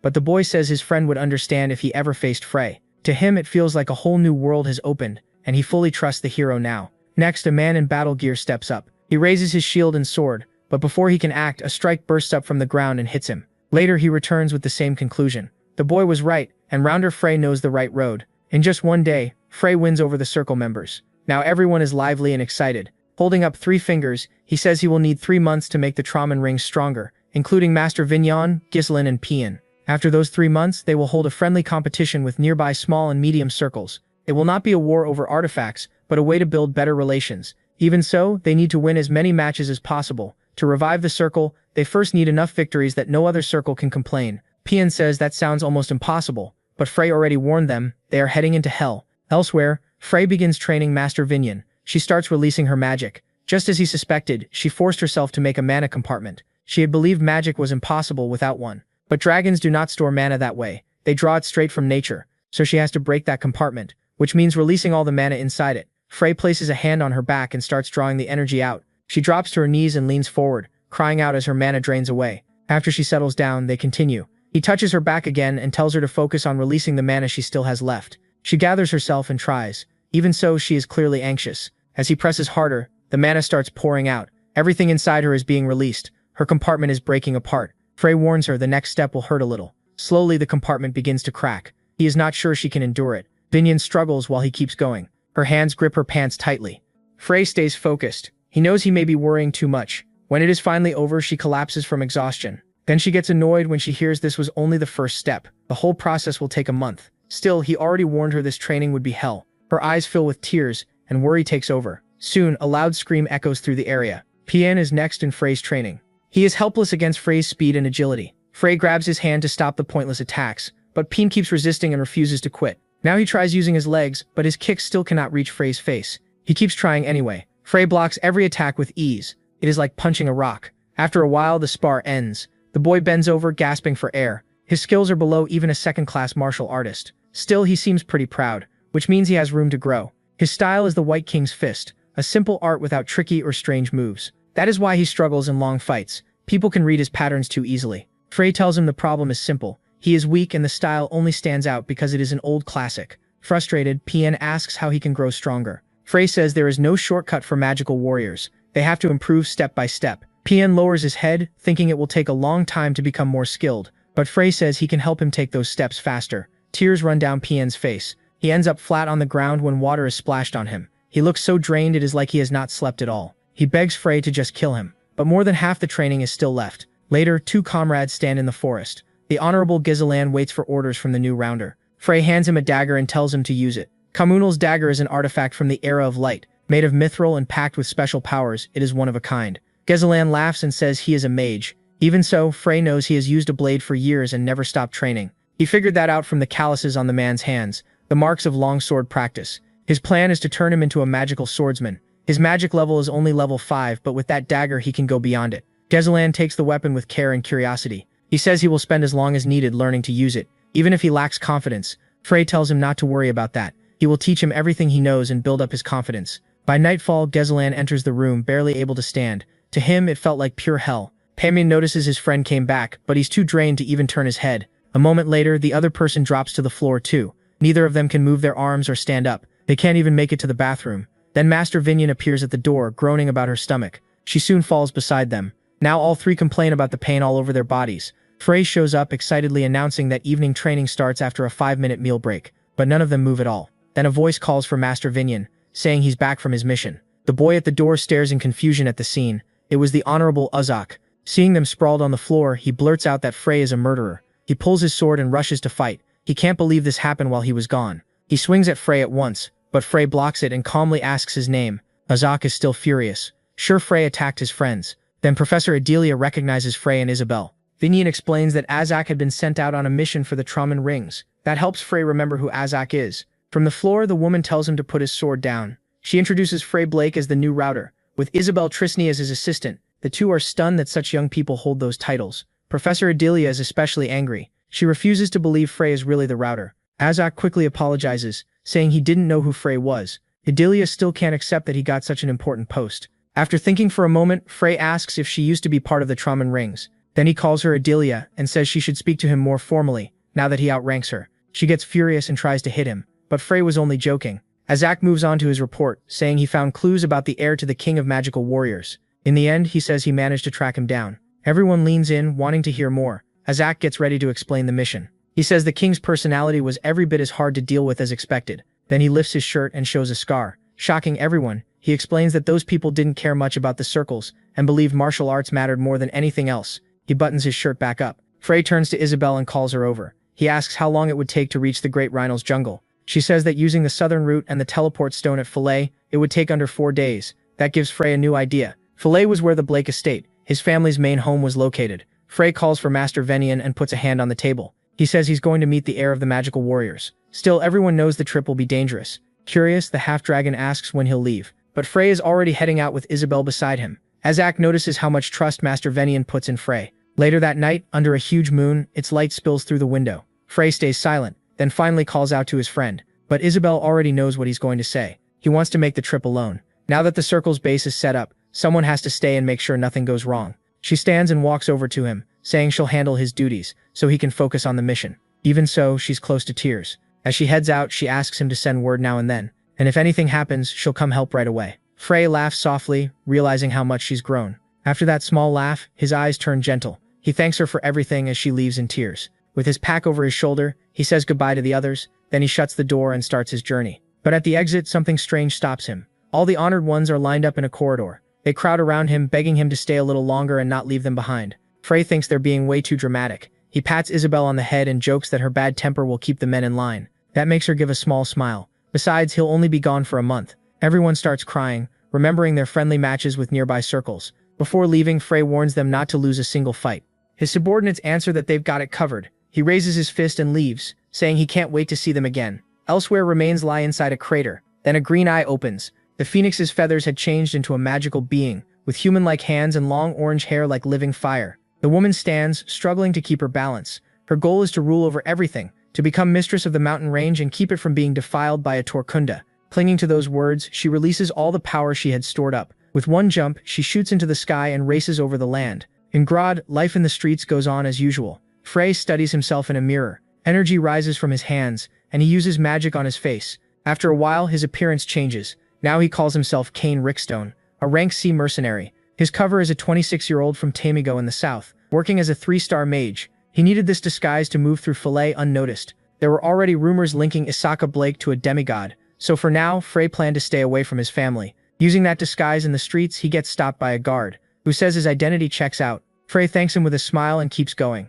Fillet was Frey's hometown, and it still felt strangely familiar. In disguise, he heads into a business establishment. Inside, men are eating, drinking, and laughing. The bar is packed with every kind of person. He walks in with confidence, and people quickly notice the powerful mage. Some even think the Vulcan group is finally getting the respect it deserves. At the bar, a girl chews gum and asks if he's here to order a drink. Frey explains that the trip from Fillet to the jungle is long, so he wants to save time by taking a carriage. The problem is, he doesn't know any that go that deep. Azak had mentioned a group that trades with the elves every month, so Frey came disguised as a mercenary. Since they hire mercenaries as guards, he hands the girl his information and says he's here to accept the job. He wants to guard the escort heading to the Great Rinno's jungle. After checking his guild rank, she says the job requires at least rank B. Then she asks if he wants to take a test and rank up. She opens her book to schedule it, but Frey wants to do it right now, so she sets down her pen without writing anything. Telling him to follow her, she adds that the fee is 10 silver coins. The two head downstairs. As he walks, Frey keeps studying the place. The corridor below is huge and seems endless.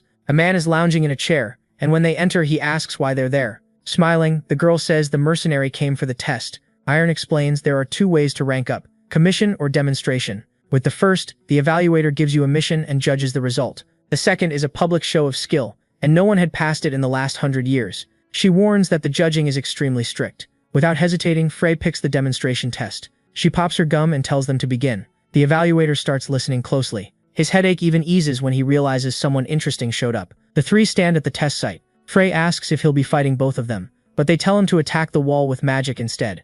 She explains that breaking it should be impossible because a 5-star mage layered it with barriers. Not even her drunk leader could smash that wall. That man was A rank, so if this kid really broke it, he might deserve A rank too. The 2 are stunned by what he says, then burst out laughing. Frey ignores that and asks Iron to step aside. Wishing him luck, she turns away. Frey gathers his power into a fireball. The moment she senses 5-star magic, she's shocked. He steadies his aim on the wall. The drunk shouts for Iron to get down. Then Frey fires with full force. Both of them dive to the floor. Smoke fills the area, and when it clears, a huge hole has been blasted through the wall. Seeing that, the leader approves him immediately. Frey is now officially A rank. The man is deeply impressed by him. He introduces himself as Donkey and asks if Frey already belongs to a mercenary group. But Frey says he only wants to join the caravan escort to the Great Rhino's jungle. Donkey finds that suspicious but says nothing and finishes the approval anyway. Later, rumors spread that Count Isaka may step down as master of the 5th magic tower. Over drinks, another man asks if he wasn't already fired. Frey greets them politely. He says he's new around here and wants to learn how things work. To get friendly fast, he offers to pay for everyone's drinks. At first, the men just see him as some brat. Soon the table is loaded with food, and before long, everyone is talking comfortably. Frigg says he wants to work as a guard at the Blake estate, while one of the men goes on about how pretty the girls there are. Then he brings up the rumors. A friend claimed he saw several carriages enter the mansion, far too many for a simple supply run. That same friend also said he heard voices inside them that sounded like screams. Fury flashes across Frey's face. Later, sitting alone at the counter, he keeps replaying what he heard. The talk of sacrifices comes back to him, and he starts connecting the pieces. Then someone calls out for Kane Rickstone. Raising his bottle, the man introduces himself as Alcon, leader of the escort team. Alcon says Donkey told him Kane was a gifted mage, and praise like that almost never came from him. Donkey warns Kane not to relax just because this looks like an easy job. He says the last caravan bound for Rinnell was wiped out last month. An immortal being caused the massacre, and monsters like that had been showing up all over the continent, so everyone needed to stay alert. Immortal beings usually move out of pure hatred for the living, but Kane pushes that aside and focuses on his own mission. Soon, the caravan sets out. For the moment, the trip is peaceful, with the soldiers riding inside the wagons. Still, Kane senses something off. An old mage keeps staring at him, and he has no idea why. After a while, the man finally looks away. Kane figures everyone here has their own story. Alcon asks how he's doing, and Kane says he's fine. The captain tells him to rest now, because the real job starts once they reach the forest. Kane then asks about the man in the carriage. Alcon says his name is Siax, a 5-star mage and A-rank mercenary. Around here, people call him Rookie Siax. Later, they stop at the cabins to rest. Kane sits there, lost in thought. While eating, someone calls to him.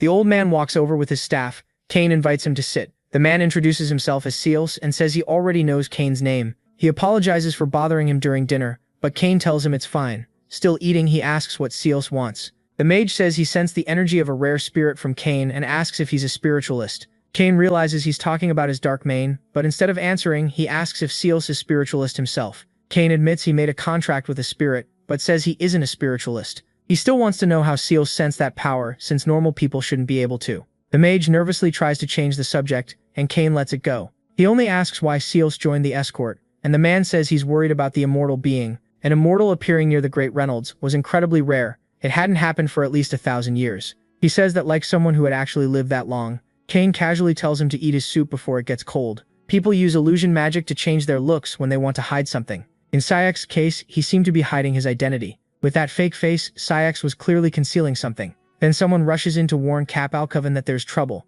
A group of undead had appeared in the southwest, and there was no way around that route, so they announce a reconnaissance mission. The two mages place enchantments on the team's gear. Kane feels a faint trace of divine power, but not enough for it to come from a demigod. Then the men head out. As they move into the forest, a rotten smell hits them. The undead were close. Everyone draws their swords and gets ready. They charge forward, bracing for whatever waits ahead. But when they arrive, something is wrong. Every undead creature is already dead, even though the team had only been moving for 30 minutes. Frey starts reading the scene. It looked like one person did it, and needed less than 10 minutes to wipe them all out. The group is baffled, until Frey notices a clue. He realizes he has found the successor of the Magic Warrior King. The men start to panic. Birds scatter overhead. Seeing how bad this is, Frey warns them to leave at once. Whoever destroyed the undead was terrifying, and unbelievably strong. He had wiped them out with a single blow. Then a severed head lands near the soldiers' feet. Frozen in fear, they can't move. A man stands atop the pile of corpses and notices the outsiders. That brute had crushed all his enemies in one move. The captain asks why he killed the undead,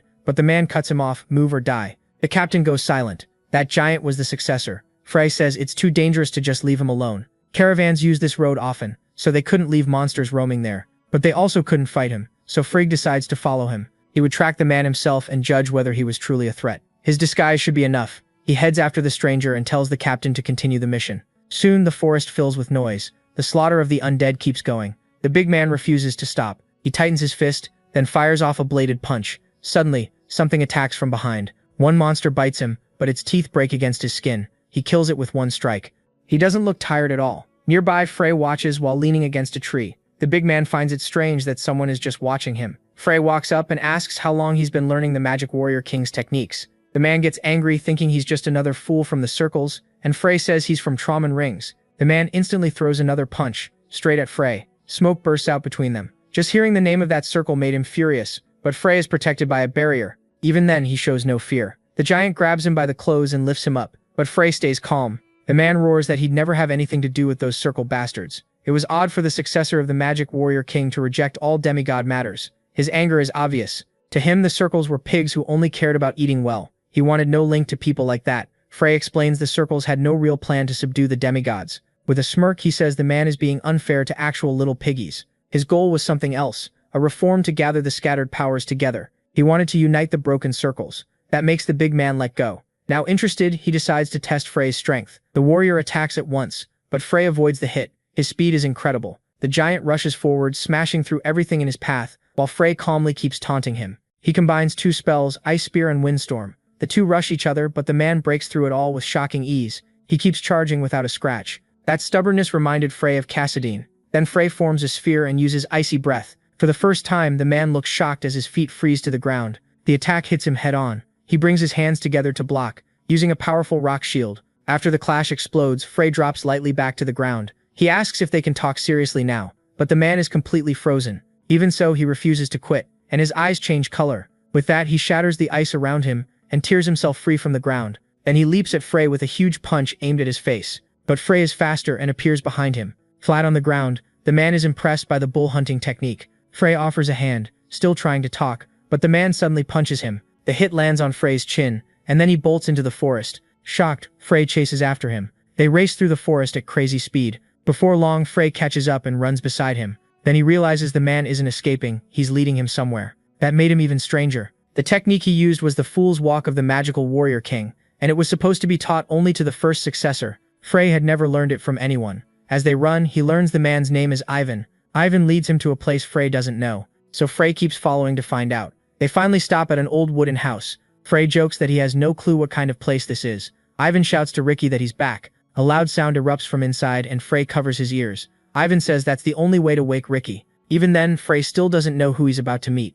Then he realizes the truth. It was a demigod. Ivan grins at his reaction. For a moment, no one comes out. Frey can hardly believe it. A real demigod stands before him, asking who Ivan brought along. The figure yawns, clearly just awake. There was no mistake. He really was a demigod. Frey can tell his power is on par with that old man whose poisons were like an apocalypse. Ivan points at Frey and says he's from the circles. The demigod studies him from head to toe. Then he asks whether Ivan finished the task he was given. Thinking ahead, he tells them to come inside and allows the new guest in too. But Frey grabs Ivan's shirt and stops him. He demands to know why the successor of the martial king is working with a demigod. Ivan doesn't answer right away. Depending on what he said, he could die instantly, but Ivan shows no fear of Frey's power. Then he reveals the reason for their alliance. Ricky was actually a traitor, and he wanted to destroy the demigods. Frey doesn't believe him yet. Ivan says he should listen to the whole story before judging. So the two go inside. As Frey steps through, he notices a magical portal. Though the house looks small outside, the inside was enormous, through spatial distortion, magic that twists space itself to expand a limited area. A normal person would never notice that magic, much less get inside. Ivan didn't know any of that. As Ricky peels a fruit, he tells them to sit. Ivan is surprised Ricky let that stranger come in. Ricky just tells him to look into Frey's eyes. That wasn't the look of some ordinary human with a short life. Frey starts by bringing up the betrayal. Still eating, Ricky calmly admits it. Frey asks why. Ricky says the reason doesn't matter to him. He brought Frey there because he wanted his help with the plan. If an apostle dies, their demigod is forced into hibernation. Cold sweat starts running down Frey's face. While they sleep, even a small knife to the neck can kill them. The undead are being made by an apostle, so Ivan wiped them out to draw his anger. That apostle is hiding in the great Renal jungle. Hearing that, Frey starts connecting the dots. He already knows who Ricky means. It's Odin Friedikwood, the apostle of the demigod of death, the same one from Apocalypse. So Ricky wants the two of them to kill him. Then they'd finish off the demigod during hibernation. Unlike Ivan, Frey keeps his head and says he wants no part of it. Still, he asks why Ricky can't just kill the apostle himself. Ricky explains that if he moved, the others might notice. An apostle's mind is linked to their demigod, and if they sensed his betrayal, the whole plan would fail. Frey thinks it over. He doesn't believe killing an apostle would be that simple. Ivan sits there, still thinking, but he's done waiting. He wants to fight. Frey says he already beat the Apostle of Lightning, and even in Apocalypse, that battle was extremely hard. Ricky asks if he means Indra. He wants proof, since Indra is the only lightning demigod. Frey opens his bag and searches for something. He pulls out a vial filled with lightning energy, taken from the crystal. One look is enough for Ricky to recognize it as Indra's power. He stands and says he'll be right back. Then he grabs his sword and cuts through the air. A portal opens and he steps through. Then the rift closes behind him. Ivan isn't worried. He knows his master will return, so the two wait in silence. After a while, Ricky comes back. What he brings leaves Frey stunned. Indra's severed head. Frey is horrified. A real demigod had been killed that easily. He's too shocked to respond. Ricky says their goals are the same, so there's no reason not to work together. That's where this video ends.